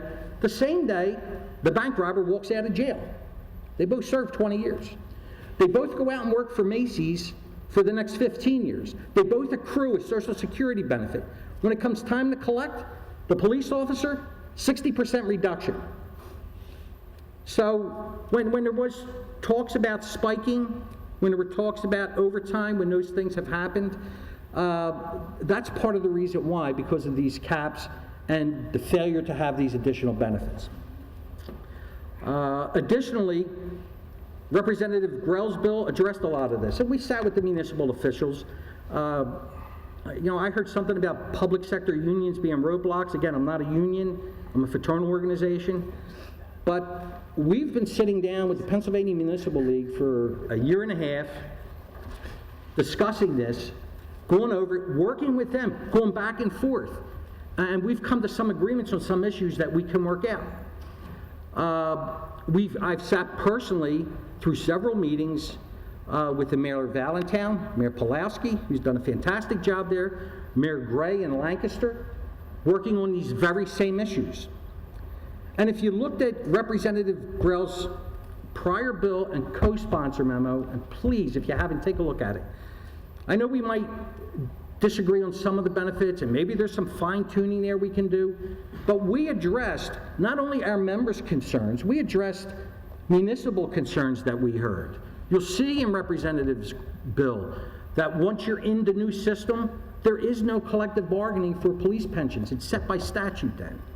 You'll see mandatory contributions, as I heard the official from Pittsburgh here say, and actually ours are higher than his. He was talking about, I think, 6%. Ours is at 7.5. We also worked with Representative Grell that in years that were surpluses, what we saw happen in the past, which was a big mistake, everybody stopped contributing. Well, we got a surplus. We're going to take advantage of the surplus and not contribute because we don't have to. Well, if you want to take advantage of the surplus and take your holidays, employee and employer, we're wrong with this. Well, then you got to take the hit when it comes to investment years not doing as well. What Representative Grell had put in his bill is when there are excesses, they're held in a surplus account to be used by municipalities to offset future costs to the plan, because it's all about the plan. It's all about the health and success of the plan and the benefits to the members. So we have worked very hard to partner, at least on a municipal level, with what might be viewed as the other side. And you can confirm all these things that I'm telling you. We worked very hard at this.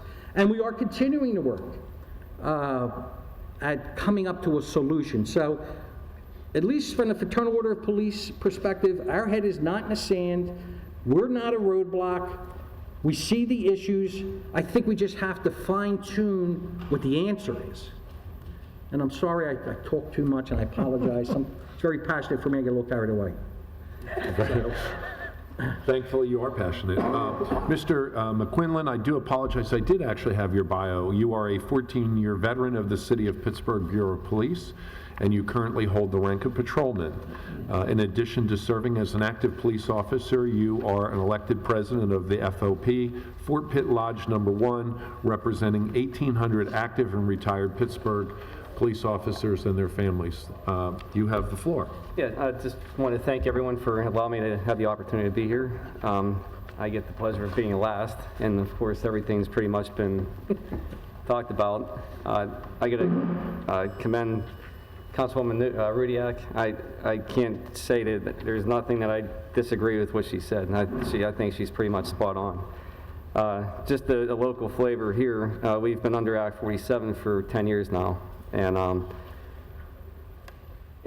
looking back, we're not trying to push blame or anything like what you brought up in the beginning of this committee here, but looking back, we need to see what the mistakes were of the past, learn from them and move forward. And those two have been touched upon here quite a few times, where the 205 money was misused and used as tax breaks and so forth. But I think Pittsburgh has been a role model within the last 10 years of going from the numbers that I've found, about 28% funded pension to 58%. And that's due primarily to, I believe it was former Mayor Ravenstall's actions, and continuing on with Mayor Peduto as well. And I think they need to be commended for seeing what the issues are and continuing to put in excess on top of the MMOs. I think working together, as we have with the Act 47, a number of cost savings were due to the fact of the unions here and the fraternal organizations taking a substantial hits throughout the 10 years as far as pay raises and the lack of pay raises. However, throughout the 10 years, our pension has maintained the same program as it was before it started and what we have today. And we do get a 50% pension in the police side. We do have the option to voluntarily pay the 6.5%. The extra 0.5%, my understanding, goes to the widow pension. If you do not pay the voluntary 0.5%, then the widow would not be able to receive the pension. That's my understanding. We have people here who can verify that just to make sure. So the majority of our department, of our active and the retirees prior to them retiring, have paid the 6.5%. I strongly believe that the reform that needs to happen here is with 205, with the law, with the way it was created. And we've seen how over the years it's been, I think, dragged away from the initial, for what it was actually designed for. I do have a written statement that I passed across the board, so I'm not going to sit here and read off of it. I just wanted to just point out what the last 10 years that we've done. I think we've made some tremendous headway here in a short 10 years, and going back to the 30s when this all started, I think that 10 years is a small snapshot of where we are and where we're going. And I see with Pittsburgh doing as well as it's been doing as a community and as a workforce, I see nothing but better things happening here, including with the pension that we currently have now. So once again, thank you for your time. I appreciate this, and it's definitely something we don't anticipate, or I don't want to be viewed as a roadblock by any stretch of the imagination, and I've had nothing but wanting to work with the community leaders. I'm a new president. I've been on our executive board for 5 years now. And with the changing of the guard, with the different people that are in place now, I think that there's chances for us to work together. And I think I'm talking blue in the face, and that I'm here to work with everybody that that's willing to work with us. Well, and thank you for that comment. We're going to take questions in a moment. I will share with all three of you, since this did come up, that we have heard very good things about the working relationship here in the city of Pittsburgh. So I'm not aware of a problem existing here in the city with regard to the administration and you folks. In fact, I hear quite the opposite. But I thank you for expressing that on behalf of your members. We'll go this way this time for questions. Any members have questions of either of the three panelists? Yes, Representative. Thank you, Mr. Chairman. Obviously, a passionate subject of all of ours. I have questions for Ralph and Les Neary. Ralph, real quickly, you had mentioned that in your comments, the imbalance of workers in the plan versus working versus retired. Can you help me understand why that's important? Because my understanding of how pension plans worked was that they weren't a pyramid scheme where the bottom of the pyramid paid for the top of the pyramid, but rather the pension plans are set up so that each participant is sound actuarially within the plan, funded within the plan at their time of retirement. Can you help me understand why that's important for the city of Pittsburgh? Yes. Because of the fact of no funding or underfunding for the decades prior to all these people retiring, we have had a hole. They went from as a pay-as-you-go system, which was not the way pensions were meant to be, to now we're going to try to hurry up and catch up, and they've been doing the best they can to address that problem, getting the cash in there they need to start to have some investment returns. So right now, where you're doing all you can to do the catch-up part, and I'd say they've done pretty good. Even though we're dropped a little bit to 58%, your MMO is based on one thing, and that is the salary base. You have your income base, or sorry, payroll, base of payroll, okay? Percentage of payroll goes in to make up the MMO. When you have less people employed to make up your MMO, you're going to put less money in there. It's not supposed to be that way. Had we been funding it, though, since 1933, the way it was supposed to go, and didn't go, 50 years without paying into it, we wouldn't be in this position right now. We would have the assets in there to cover our liabilities, and that's where the imbalance is. It's not a pyramid scheme by no means. It's just that we have, the city's done in Pittsburgh what a lot of other municipalities done that are in the same position. I bet you if you look at the bottom of the severely underfunded pension plans, there is more people retired than active. Why is that? As the mayor had spoke earlier, they're older cities that have seen more people move to the suburbs. They've done their part by reducing, not always the way we wanted to see, the employment here in the city of Pittsburgh and other cities around the state. So they've done all they can do to right it, in my opinion, from here. They've changed their assumption, the rate of returns, to a more conservative 7.5%, and they're putting more money in on top of that. But they're not going to have more money go in because it's based off percentage of payroll. Had they have more employees, it would be a different story. And as just an extension of that, Act 205 is something that I'm definitely not educated like you all are. Were you suggesting in your testimony that municipalities that otherwise could be fully funding their pension plan to, I think you said 80% or 90% was the watermark? In your testimony, and I apologize if you weren't, but were you suggesting that municipalities that could be funding their pension plans to that level intentionally were not, in order to get this Act 205 reimbursement from the state, so that they would essentially match their contributions, and then they would be able to spend that money on other things within their municipal budget? I can't speak to their intentions, but I can tell you what happens out there, and you can draw your own conclusion on that.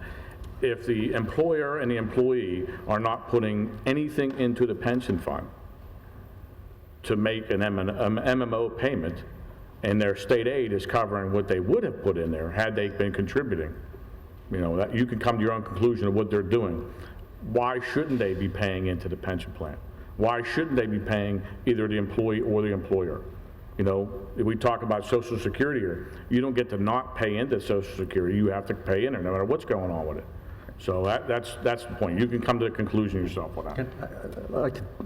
Having looked at this over the study that we did, what we saw happen with Act 205 is a number of municipalities, many of them, who were fully funded or overfunded, would reduce their contribution to create an artificial status as a distressed pension plan, or conversely increase benefits in order to do the same thing. So there has been a pattern, I think, of other healthy municipalities either reducing contributions or increasing benefits in order to access Act 205 money. And Mr. Chairman, if I can, And I appreciate the answers to that, because, again, this Act 205 stuff is something that I'm just becoming aware of. It's 2 in Act 205. Les, I couldn't agree with you more about the differences between law enforcement, emergency personnel, public employees versus non-law enforcement, emergency personnel, public employees in terms of what their pension benefits should be, their pay structures, things of that nature. I think the average person agrees with that. And I don't think that the pension plans should be the same for all public sector employees, and I certainly don't think that the pension plans for law enforcement should be worse. Having said that, I appreciated everything that you had to say. I wanted to ask, you had made a comment, because I had made a comment about carpenters and electricians and farmers and coal miners and things like that. And you had said, what you may not realize was the term that you used. How many law enforcement officers were killed in the state of Pennsylvania in 2013? Do you know the number? Yeah. 2000, I think it was 6, but I'm not certain. Are you aware of how many non-government employees went to work in 2013 in the state of Pennsylvania and never went home? Well, Representative, I think I can answer that question for you, because I just saw an article in a very conservative website that said, why are police officers called heroes when they die, but when I'm a steel worker on a high... Mr. Neary, my question is not to pit policemen against non-policemen. I was just simply asking the question if you were aware of how many people went to work in 2013. Non-government employees went to work in 2013 and never went home. No, but I think the answer requires a little more than just a yes or no. There's a difference in an accidental death on the job and a difference in the way police officers are killed on their... I'm not making a value statement on that. The answer... Just wait a minute. Did you get a chance to finish your answer? Yeah, I think I understand the question. I just wanted to make sure. The answer is, in 2013, 178 Pennsylvanians died at work. In 2012, 194. In 2011, 186. In 2010, 221. So in the 4 years prior to 2014, because the 2014 statistics are not up on the OSHA website, 779 Pennsylvanians died at work. I'm not making a value statement as to whether or not everyday working Pennsylvanians are worth more to the public good than law enforcement. That's not my purpose for bringing that up. My purpose for bringing that up is that as we talk about current pay, as we talk about pension, as we talk about long-term benefits, the people who elect me want me to express their viewpoint that they're paying for this. They're paying for all of this. And whether it's law enforcement or non-law enforcement pension benefits, their well-being, their financial future, their ability to pay matters too. And so that was the only reason I bring that up. This is not an us versus them, and it doesn't have to be an us versus them discussion. But unfortunately, that's what it becomes. And my purpose for asking the question is, did you realize that many Pennsylvanians go to work and die not working in law enforcement? Not only Pennsylvanians, I realize that many workers go to work and do not return home from their jobs or return home injured and many other circumstances. I also recognize the sacrifice that law enforcement officers make when they're killed in the line of duty. So I thank you for bringing that number to my attention. Ralph, you had wanted to add something? Yes, I feel compelled to add my 2 cents, and maybe I shouldn't, but I have to. You know, I had a roofer once time try to describe the risk that he or she puts themselves in going on a roof to do the work. And it is difficult. It's very dangerous. You're up high on a roof. And why would we get something more than that roofer that goes up and risks their lives as the same as mine? And I said, well, you know, there's a couple different variations. I said, when that roof is wet from rain or frozen from ice, do you go on the roof? I said, absolutely not. It'd be ridiculous. I don't have that choice. We take professions that don't give you the choice to say, I'm not going into something that's dangerous. We are required, we are expected to do that. We put ourselves in harm's way, knowing what will happen. All we're asking for is when we do that, that something is going to be there to provide for our families when we don't come home. So that's all I wanted to add. Very good. Any other members have any questions or? Yes.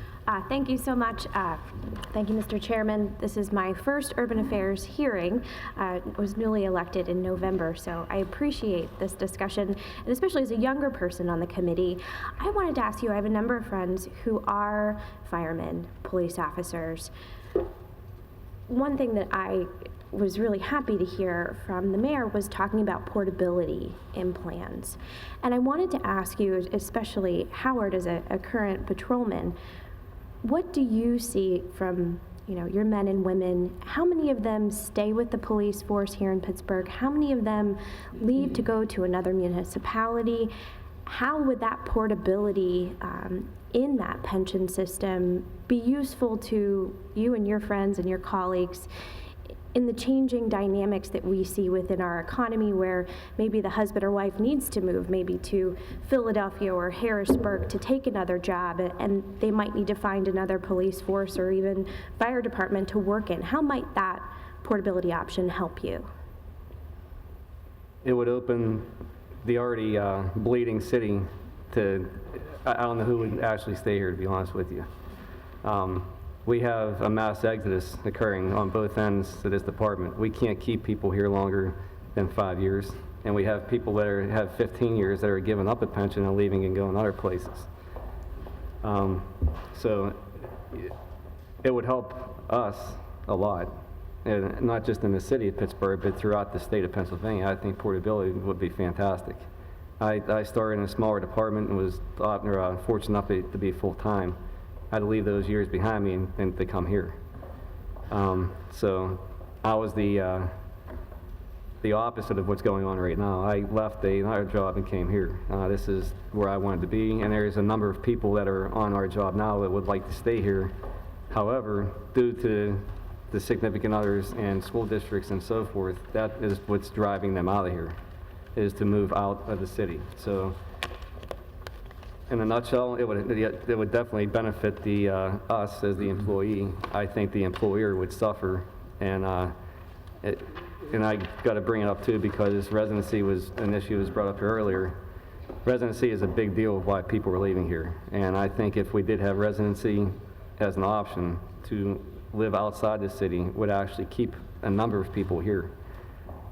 And the smaller departments that we have, you don't have the movement that you do in the larger department. We have the ability to become detectives, canines, supervisors, whereas if you go to a smaller department of 10, 20, 30 people, you may be a patrolman for your entire career. So that alone, residency itself, I think, would help us maintain and keep people here, and maybe even attract people to come into our job to take this job. So sorry to go into the residency thing, but I think they go hand in hand. And did I answer your question? Yes, thank you. I have one question that I could have asked the previous panel, but I just neglected to do so. I thought I understood from some of the testimony that under Act 205, state relief fund is also available for non-uniformed officers, although it was not set up that way. Is that your collective understanding? Mm-hmm. Yes. Okay. Just a different unit value. Well, they have 1 unit value, where police and fire get 2 unit values. Okay.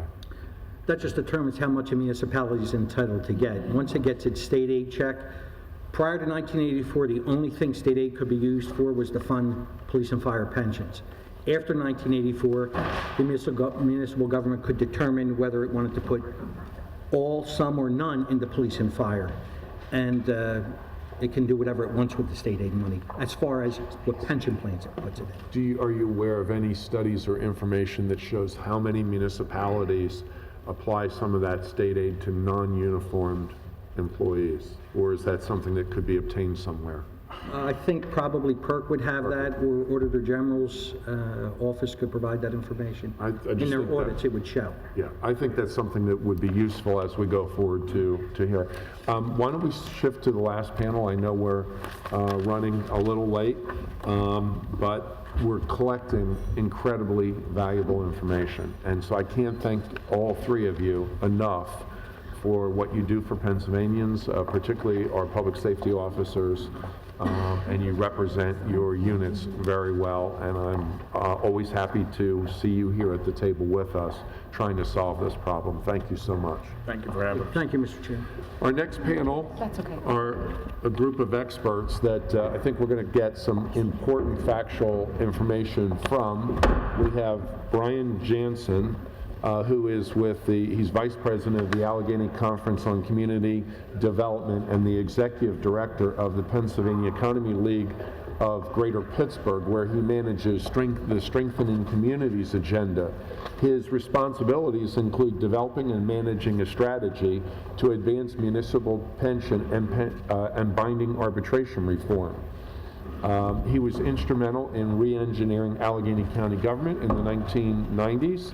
He serves on the board of the local government academy as trustee of the Government Research Association. He has a PhD in history and policy from Carnegie Mellon University and served as a Peace Corps officer in Liberia in the mid-1980s. He is joined by Richard Hadley, who is the executive director of the Allegheny League of Municipalities. He is a graduate of the University of Dayton with a Bachelor of Science in Business Administration, and he completed credits towards an MBA at the Rochester Institute of Technology. His service includes Township Supervisor, Municipal Water and Sewer Board member, past president of Pennsylvania State Association of Township Supervisors. He served as an appointee to the Municipal Police Officers Education and Training Commission, and in his spare time, when he's relaxing, he serves as chairman of the North Hills Council of Government Manager Committee and was elected chairman of the Allegheny North Tax Collection Committee. He currently serves as board member for the Local Government Academy. Wow, both of you gentlemen are highly distinguished. Who would like to go first? I'll defer to Mr. Jensen. Okay. Thank you, Mr. Chairman. Pleasure to be speaking with you this afternoon. And in the light of time, I'm going to keep my remarks rather short. I have distributed my written testimony. I'm not going to be reading that. I wanted to walk through a series of PowerPoint presentation slides that I believe you each have. Yes, we do have them. Very good.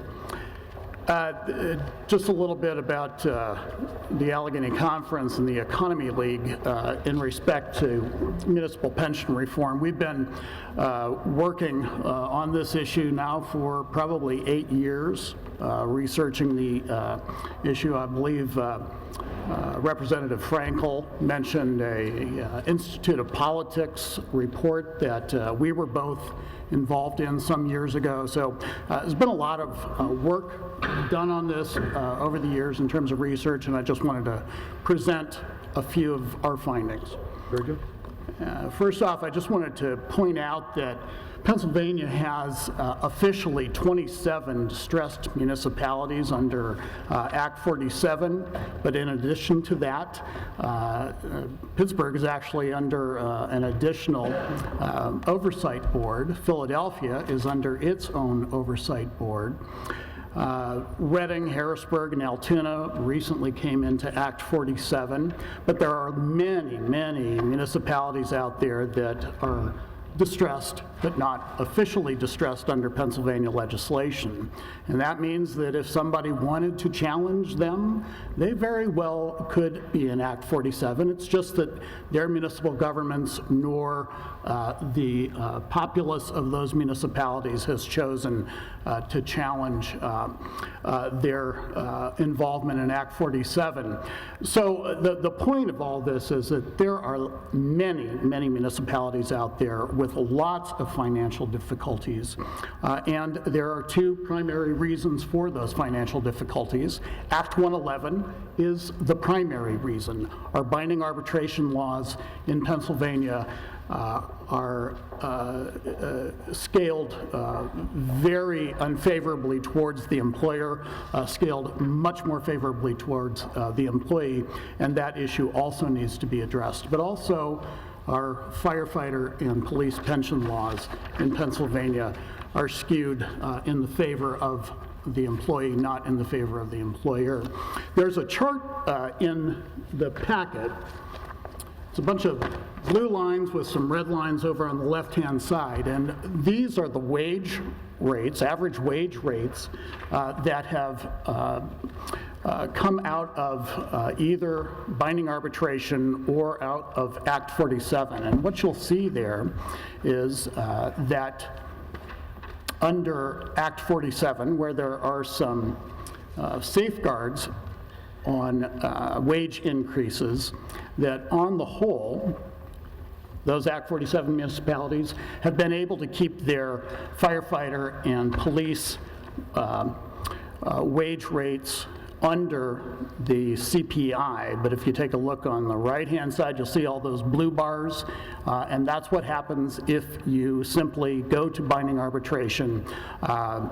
The chart at the bottom summarizes all this, and on the whole, on the average, wage rates under Act 111 have doubled those under Act 47. So you can see very clearly that Act 111 has provided wage rates well in advance, well above the CPI, and that Act 47 has been a brake on those wage increases.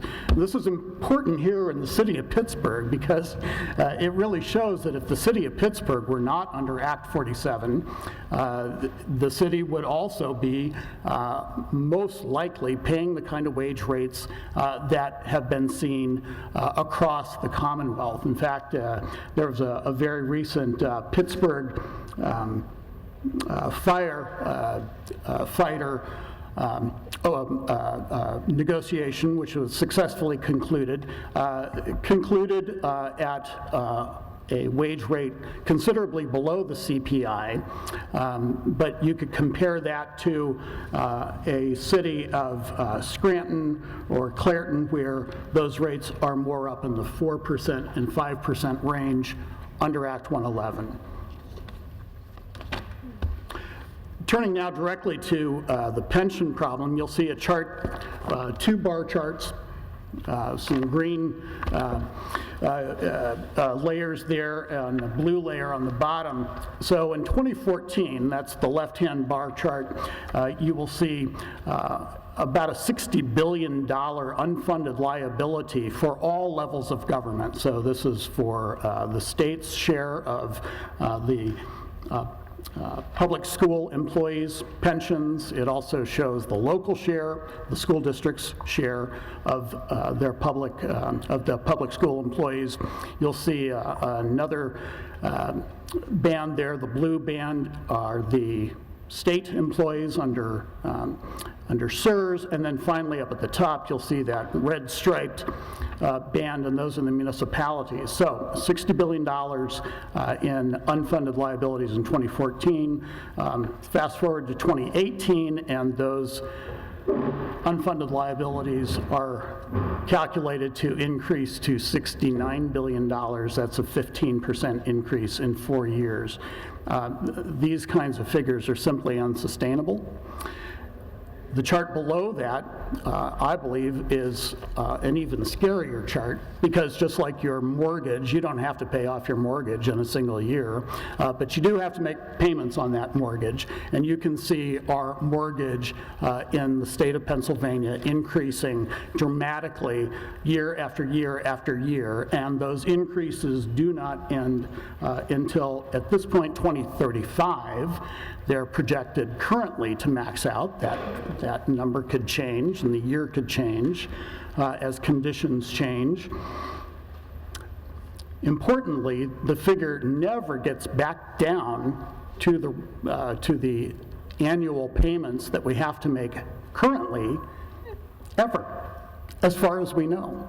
even as far out as 2045, we are going to be paying more to our public employees, to our school district employees, and to our municipal employees in 2045 than we even are today. And these are all in today's dollars. So we have a pension crisis.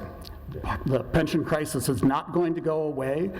And I'm afraid lots of testimony was given already today looking at ways to try to curtail that. The reality of the situation is, unless there are drastic changes in the way we fund our pensions and the costing of those pensions, we will not be able to afford many of the services that our constituents have come to rely on heretofore. One of the comments that has been made along the way is that the General Assembly back in 2010 passed legislation that was meant to fix some aspects of our pension problem. This was Act 120 from 2010. So it's been said, gee, it's only 5 years ago, right? Let's give that law some time to work. Let's see if that law is actually going to reduce the costs as it was meant to do. Well, in your packet, I believe Christine kindly just distributed another chart, and you'll see that chart here. It looks like this. Just want to call your attention to this, because what it shows is that in 2010, when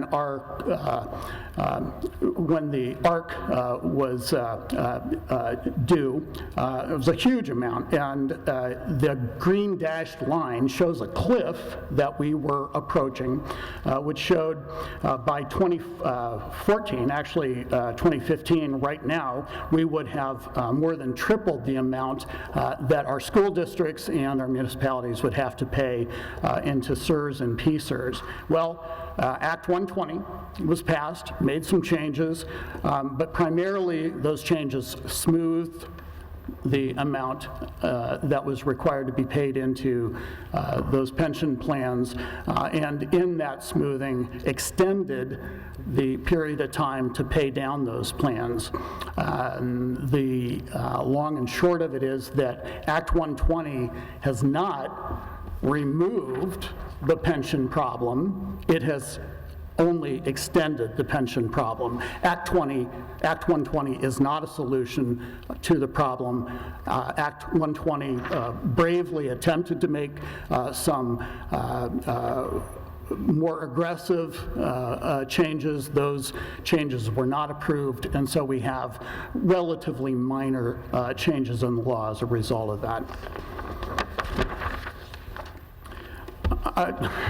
You're all in state government, so you're all well aware of the problems that the General Assembly will have in passing a budget this year. I don't think I have to lecture you on that, but do pay some attention to some of these charts here. We are not going to see easier budgets in years to come, particularly if we take only moderate actions to reduce the cost of pension growth. You can see from the map, and this is a map, sort of a little bit of a variation on a map that the Auditor General has been using as he makes his rounds across the Commonwealth. You can see across the Commonwealth we have many municipalities with distressed pension plans. This particular map doesn't even show the full range of the problem. This only shows the level 2 and 3 distressed municipalities. There's a whole other level of distress, level 1, where it's called minimal distress, but many of those municipalities have severe problems in paying for their pension costs. This problem isn't restricted to cities, as many would have you think. I appreciate the ability to talk to the Urban Affairs and Housing Committee today, but just know that there are many townships, very small governments across the Commonwealth with equally badly funded pension plans. And all of this is purely a result of the laws that are in place that require certain costs for our pension plans. I won't go through all the numbers. You all know them, the $7.8 billion in unfunded liabilities. But I think it's important to understand the scope of the problem. Every city from Philadelphia to Pittsburgh, Allentown, Scranton, Reading, Erie, Bethlehem, York, Chester, Wilkes-Barre, Hazleton, Easton, Altoona, and Johnstown, all of those are municipalities with the largest unfunded liabilities in Pennsylvania, and they're right in a row. There are no other intervening municipalities there. So you can see it is a terrible problem for the cities. And for places like Scranton, Johnstown, and Reading, in my estimation, can easily foresee bankruptcy on the horizon for those municipalities if something doesn't change.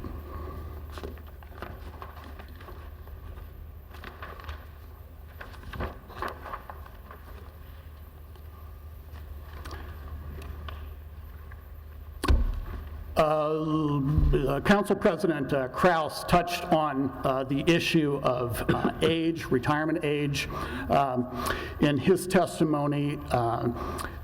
I think it's important to realize, and it is an absolute fact, that we do live longer today than we did before. I don't know if our police officers or firefighters live longer or shorter lives than they did in 1936. What is absolutely true is that we designed our pension laws back in the 1930s, by and large, back when people lived on the whole about 8 years less on average than they do today once they reach the age of 50. So we, under law, are only funding our pensions at a rate for a world that existed 75 years ago. That alone is reason enough to change our pension laws. The last thing I want to mention, again, in the interest of time, is that a group of us have been working concertedly for a number of years on a series of what we think to be relatively important but modest pension reforms. We believe that a series of reforms that are offered in House Bill 316, not yet introduced but will be very soon by Representatives Greiner and Grove, we believe that the pension reforms offered in that upcoming bill will go a long way to addressing our problems. It's been said a number of times this morning, and I couldn't agree more with the testimony, that this has been a problem that has been in the making for decades. Decisions made decades ago, those chickens are coming home to roost, and we're having to deal with them today. We are not going to be able to get out of this problem in a year or 2 years or even 10 years or 20 years. Again, the chart that I showed earlier shows that until 2045, we're still going to be paying more than we even are today. But if we don't start doing something rather important today, we're never going to get those costs down. And so I would just end my testimony by encouraging you to look very carefully at House Bill 316, and we stand ready to support all of you in your efforts to bring Pennsylvanians' pension costs under control. Thank you. Okay, we're going to move to Mr. Hadley for comments, and we're very intrigued to find out what's going on in the areas surrounding Pittsburgh. So welcome. Thank you, Mr. Chairman, and thank you for the opportunity to be here today and appear before the House Urban Affairs Committee. Good afternoon. My name is Dick Hadley, and I'm the Executive Director for the Allegheny League of Municipalities. The Allegheny League of Municipalities is a voluntary umbrella organization of boroughs, townships, cities, home rule municipalities, municipal authorities in the county of Allegheny, including the city of Pittsburgh, that attempts to meet the needs of the area's local government officials through a systematic and coordinated approach relating to municipal legislation and services focused primarily within Allegheny County. With a population of 1.2 million, Allegheny County is Pennsylvania's obviously second largest county and home to nearly 10% of the residents of the Commonwealth. The county has 130 separate municipalities, all with a strong tradition of statutory municipal independence and self-government. However, I think there's one thing we can all agree on from what we've heard today, is that it's critical to achieve pension reform in Pennsylvania. As I start today, I want to emphasize that the Allegheny League of Municipalities supports the testimony and position of previous testimony provided here today by supporters from the Coalition of Sustainable Communities, along with the City of Pittsburgh, regarding pension reform and also cash balance plans. With that said, I'd like to focus my testimony on the majority of municipal pension plans that carry a much lower profile than municipal pension plans such as Philadelphia and Pittsburgh, but experience many of the same issues. However, they're just not as extreme. To provide some perspective on municipal pension plans across the Commonwealth, I'm going to reference the report issued by the Attorney General following the 2012 report of the Pennsylvania Employment Retirement Commission, basically because I didn't have time to catch up with the 2014 report. But the one thing we do know that unfunded liabilities have increased over $1 billion within those 2 years. But the Auditor General report stated that 573 municipalities administer pension plans that are distressed and unfunded by $6.7 billion. The report further stated that these 573 municipal pension plans represented 47% of the 1,218 local governments that administer pension plans that have been classified as distressed. However, as stated elsewhere in the report, there are about 2,600 municipal pension plans in Pennsylvania, of which 1,973 are defined benefit plans. I believe it might be just a bit more accurate and less sensational to say that these 573 municipal pension plans classified as distressed represent 29% of the 1,973 defined benefit municipal plans, not 47%. Further, of these 573 plans classified as distressed, 441 of those plans are classified at level 1, minimally distressed. Therefore, there are 130, or approximately 6.6% of the municipal defined benefit plans that are classified as moderate to severely distressed. In addition, in providing clarity here, the top 25 municipal plans with the largest unfunded pension liabilities represented $5.7 billion of the $6.7 billion of the total Pennsylvania unfunded liabilities, and with Philadelphia alone representing $4.7 billion. Now, if I just digress to Allegheny County. Looking at Allegheny County, there are 280 municipal pension plans that cover over 8,000 active members that include municipalities along with municipal authorities, and they have assets approaching $1.7 billion, with an unfunded accrued liability of $535 million and a funding ratio that would equate to 75.7%.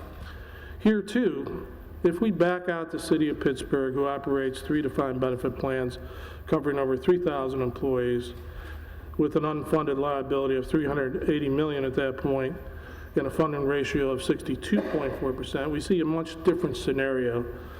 The remaining 277 municipal plans, which cover nearly 5,000 employees, have an unfunded accrued liability of $155 million and a funding ratio of 87%. Members of the committee, the purpose here of all the math and analysis is to put a perspective and to point out that the true story regarding the majority of municipal pension plans and the status of municipal pension plan funding throughout the Commonwealth, along with Allegheny County, is much less dire than the headlines would lead you to believe. The intent here is, however, is not to diminish the severity of the problem, but rather to indicate that when you aggregate numbers, they tend to skew the results and weigh heavily to the side of the relatively few municipalities who have found themselves with serious funding problems. And they do not accurately reflect the funding status of the majority of municipal pension plans. I think it's also very important to understand that these are snapshots in time when we're looking at funding ratios. The ratios can also be skewed, as you heard before, by various factors, including anticipated rate of returns, smoothing techniques, salary projections, etc. Other decisions also affect returns, including investment policies, administrative and management fees, investment vehicles, etc.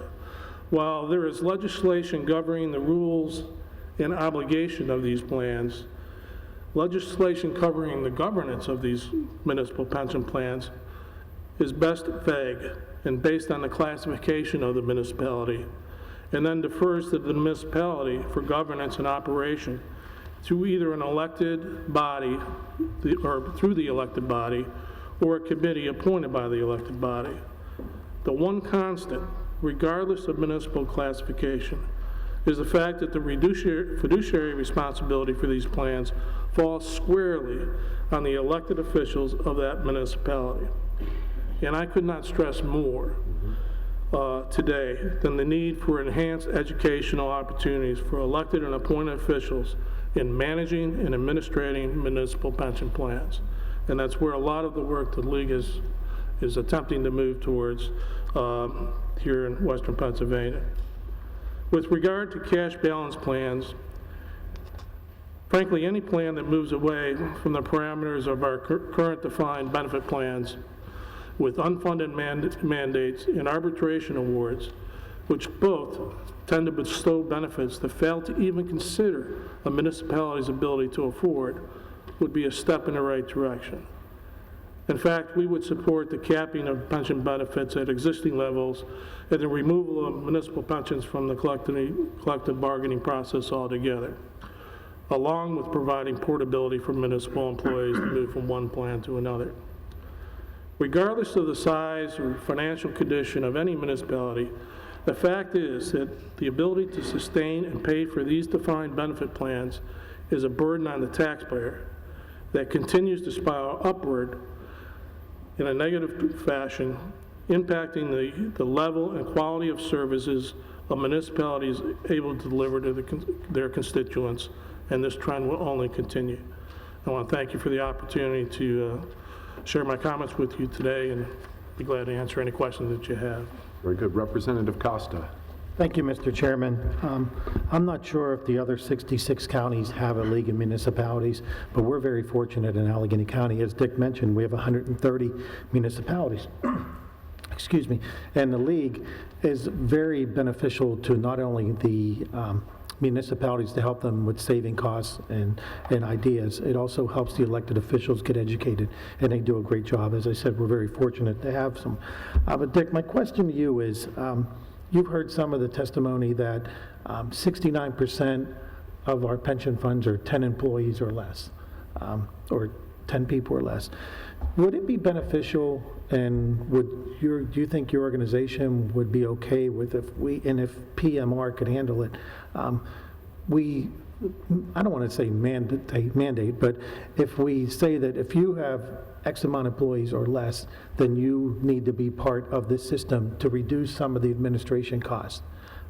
Would that help at all? Or I know it won't be a whole lot, but I mean, I would think it would start to cut down on the amount of administrative costs, which could go towards the funding. Yes, I would address that in this way, that I think that, yes, there are many small municipal pension plans out there, and many municipalities, because of Act 600, have to have a separate police pension plan versus other either non-uniform or public works employees, whatever. So they could even have 3 pension plans for that matter. The fact is that what we've looked at here locally is the opportunity to help educate elected officials on their ability to deliver their fiduciary responsibility more effectively by developing a set of best management practices, the ability to benchmark plans. And I would say that goes to, regardless of the size of the plan, what are the good, how do you know if you're performing well? How can you perform better? What are the best management practices? What are the fees you're paying? Are you paying too much? What's the investment vehicle you're using? Is your investment policy up to date? There's a lot of components that go into these plans. And particularly when you start to look at, many of our municipalities are already in the state program. But many of those plans are still woefully unfunded because there's no change to those plans. There's no ability to make those changes. And to get out of that plan is very, very difficult. It requires 70% vote of the employees that are in the plan. And I think takes a number of years before you can actually exit that plan. One of the things that I think would be beneficial is either a voluntary opportunity, the opportunity to move into plans that are aggregated but stay separate, if that makes sense. That you can move into a plan, municipality X and municipality Y can move into the plan, make the choices, but the choices would be structured in a way that would help them from not making bad decisions. For example, they may move towards passive management with much lower fees, more indexing. And the plans could be more structured in a way that's going to benefit that municipality long term based on their demographics. I'm sorry for giving a long answer. That's all right. There's a lot to it. But I think if there was a vehicle to do that, it's not very easy to do now because of all the things that you run into. Actually 205 was implemented some, the ability to go out for RFPs. But that became such a complicated process now that it almost is a deterrent for local government to go out and do the RFP, so they kind of sit back and huddle and tend not to make it a move in the right direction. I'll stop there. Thank you, Mr. Chairman. Mr. River. Thank you, Dick. I just have a question about House Bill 316. Could you guys go into that a little bit more? And Dick, do you support House Bill 316 as well, that the previous speakers mentioned? Yeah, to say to support all aspects of the bill, I think we need to really look at it. I think it's a good starting point. I think it has a lot of good things to it. Could you highlight some of those, do you think, that are key in that bill that you look at? Sort of some of the things that I would look at is the ability to start to move away from the defined benefit plan, but still offer, a guarantee to the municipal employee, through the fixed interest rates guaranteed. And as I said, almost any move away from the defined benefit plan is a move in the right direction because it provides the opportunity for some flexibility. And I think that's the key. Easier said than done to build flexibility into these plans, but if there's some flexibility into these plans that can meet the needs of the current employees for promises made and allow new ones to come in, I worry about who's going to pay for those promises made if all the new employees suddenly migrate to a brand new plan. Then there's no funding coming back in to pay for promises made. So to me, that's a big key of the plan, and maybe Brian has some. If we change the structure of the pension plan moving forward, what's to prevent an unfunded liability occurring in the future that we have now? And what's that? You don't understand the question? Yeah, I understand the question. Once you shift over to a hybrid plan that accommodates and incorporates a defined contribution aspect, your plan is fully funded by definition. Thank you. I just wanted I guess a question for Dick. When you seem to focus a lot on that education component for our local municipalities, what are you seeing particularly out here that is working? Is there something that we as legislators maybe could take as a pilot program that you're doing out here to educate local municipalities? I look at my local municipalities, and you're running a small business, and when folks run for office, there's a number of things that you just really weren't expecting when you walk in the door. I know as state legislators, the same thing is for us. What can we do to help educate those local municipal officials in making sure that we're giving them the proper tools to help them manage these funds? Because this is huge. We're not talking about managing, your child's savings account for money from grandma for birthdays. This is serious business here. What can we do to help that? Yeah, great question. And I came onto this actually by some reading that I was doing, and came across a guy by the name of Joe Constant, who was was a retired police officer who ran for council in the city of San Jose, California. I think a $3 billion budget, one of the 10th largest in the country, whatever. But he immediately went on to the pension board for the city. And he sat there, he said, it became apparent to me, he says, that I was in a decision-making role, not feeling comfortable. I had the tools to make the right decision. You could sit in a room with all these experts, but you have no idea if they're guiding you in the right direction or wrong direction. I at least wanted to know the right questions to ask, which is really the main starting point. What are the right questions to ask, and what should elected officials be asking? Joe, by the way, went on to get a PhD. So he now knows what he's talking about. But we can't expect our local elected officials to get PhDs or become experts. That's not the idea. But the idea is to be able to be educated to the point to know, the pros and cons. What is accrued liability? Know the right questions to ask. What are the benchmark things that they should be asking? Whether their financial advisors, their actuaries, who maybe say, it's okay to keep funding at 8%. Well, that's not realistic. So, it's even hard to compare plans today between municipalities because of these variables in there. So, and again, I apologize for dragging on the question, but there are a couple things that I've been looking at that I think make sense. The state of Florida and also Illinois have some certification that would provide. We have, every municipal plan has to have a chief administrative officer, but there's no requirements. I could be hired as a manager in a municipality tomorrow and be appointed the chief administrative officer for that pension plan, all the municipalities' pension plans, and there's no training or education that I have to have. So I may just call Uncle Louie and see what he says. And that's a sad thing to say, but it is also a possibility. And we need to raise the, professionalism level of that expertise. Not to make everybody experts in how to invest and do those things, but to focus on what are the right questions to ask and how do I know what the answers mean. I have a bunch of questions, and I apologize, but this is the meat and potatoes of what we need to talk about.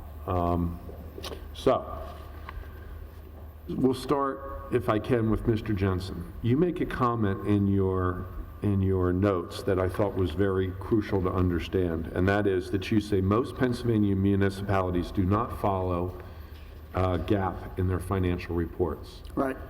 Talk to me a little bit about that. Sure. Unlike many states, Pennsylvania does not require its municipalities to follow generally accepted accounting principles. Once you reach a certain size, I believe, this is true, I believe you typically follow GAAP, or if you go out into the bond market, if you bond debt, typically you're required to follow GAAP principles. But the short answer is that most municipalities, Dick, wouldn't you agree, do not follow generally accepted accounting principles. And so that means you get your audit done, and the audit is only as good as the auditor and what goes into it and what is reported. And if you're not following GAAP, you don't really know what you're getting. Okay. Next question deals with the chart that you referenced and held up, the annual wage increase, comparing the Act 47 municipalities, which had about a 1.6% increase below the dotted CPI line, and then the other municipalities that were showing about a 3.1% increase. Right. My question would be, if we looked at these Act 47 municipalities and the private sector, what would we have expected the private sector's salary increases to be during that same time period? Would it have been more or less than that 1.6%, or we don't know? Well, I can tell you it's a lot lower than the Act 111's 3 point whatever percent. I don't know specifically where they fall, but I know that most the business managers that I talk to within our organization work pretty hard to keep their wage rates right around the CPI level. If you exceed that, it's based on merit, but across the board, they try not to exceed the rate that they're able to afford to pay. Sure, and I'm going to ask my staff to do a little research to find out what the CPI increase was during that time period. My point being that to some degree, obviously, Act 47 is probably holding down the salaries of those individuals. That's what it's designed to do. That's right. And after a period of time, we heard from the one gentleman, 10 years without a salary increase, you fall well below your dollar value in protecting your families. And so that's a very, very unfortunate but realistic situation. So you talked about Act 111, and we've heard from a lot of our municipalities about the changes. Do you know, is there any list or discussion within your group about what those Act 111 changes might be? Yes, we have a full set of recommendations on that, which I'll provide to you and the committee after this hearing. Now, obviously, those will be hotly debated, and that's appropriate. Do you see a difference, either of you, in how we should be treating uniformed officers versus non-uniformed in our municipalities, given the perspective that was shared today about most not having Social Security as a benchmark, the 60% reduction, and the fact that they are called to service and cannot turn down the job or the call? Should we be trying to fashion remedies that are slightly different for them, recognizing, and the last thing, and most importantly probably, is the mandatory retirement ages in those communities where you have to go out and you can't. Sure. I'd like to take a crack at the question, but then Dick, if you'd also respond. The bill that I cited, 316, it's a new bill number, so I'm not that familiar. I don't have it ingrained in my brain yet, but that particular bill only addresses police and firefighter pensions, and it takes into consideration the issues of Social Security and some of these other matters. So it is not designed to address non-uniformed employees. So directly to respond to your question, we are very focused on making sure that there is a distinction between those two groups of employees. You would agree? I would agree with that. Okay. One of the most interesting charts that you had for me in the packet was this one that showed the increases for the different sectors. And what I noticed, and I have no doubt that it is accurate, but what I noticed, it seemed like the SERS problem for state employees during this time period from 2014 to 2018 did not increase. And in fact, the projections are that the municipal pension problem didn't increase either. It didn't get better, neither got better, which is obviously the problem, but they did not get worse. So therefore, what this chart told me was the 15% was actually attributable to the state teachers' retirement. Can you explain why that is likely? What do we have in the state system and in our municipal system that causes us to be more resistant to increases in the future that the teacher system does not have? Yeah. It's just a fact that SERS is better funded than PSERS. And that goes back to a lot of historical explanations. I do want to point out that the municipal, the static nature of the municipal projection there, that's purely a result of our in the Economy League having to make a wild ass guess, a wag on what the increase is going to be, because there is no state group that projects it, as does PSERS and SERS. So we very conservatively said that there was going to be no increase in the municipal pension costs going over time. Do I believe that's what's actually going to happen? Well, you know, my conservative nature says let's not over-project what it's going to be. The SERS and the PSERS numbers are projections from SERS and PSERS. Anybody else? I would be very interested in the Act 111 reforms that you have.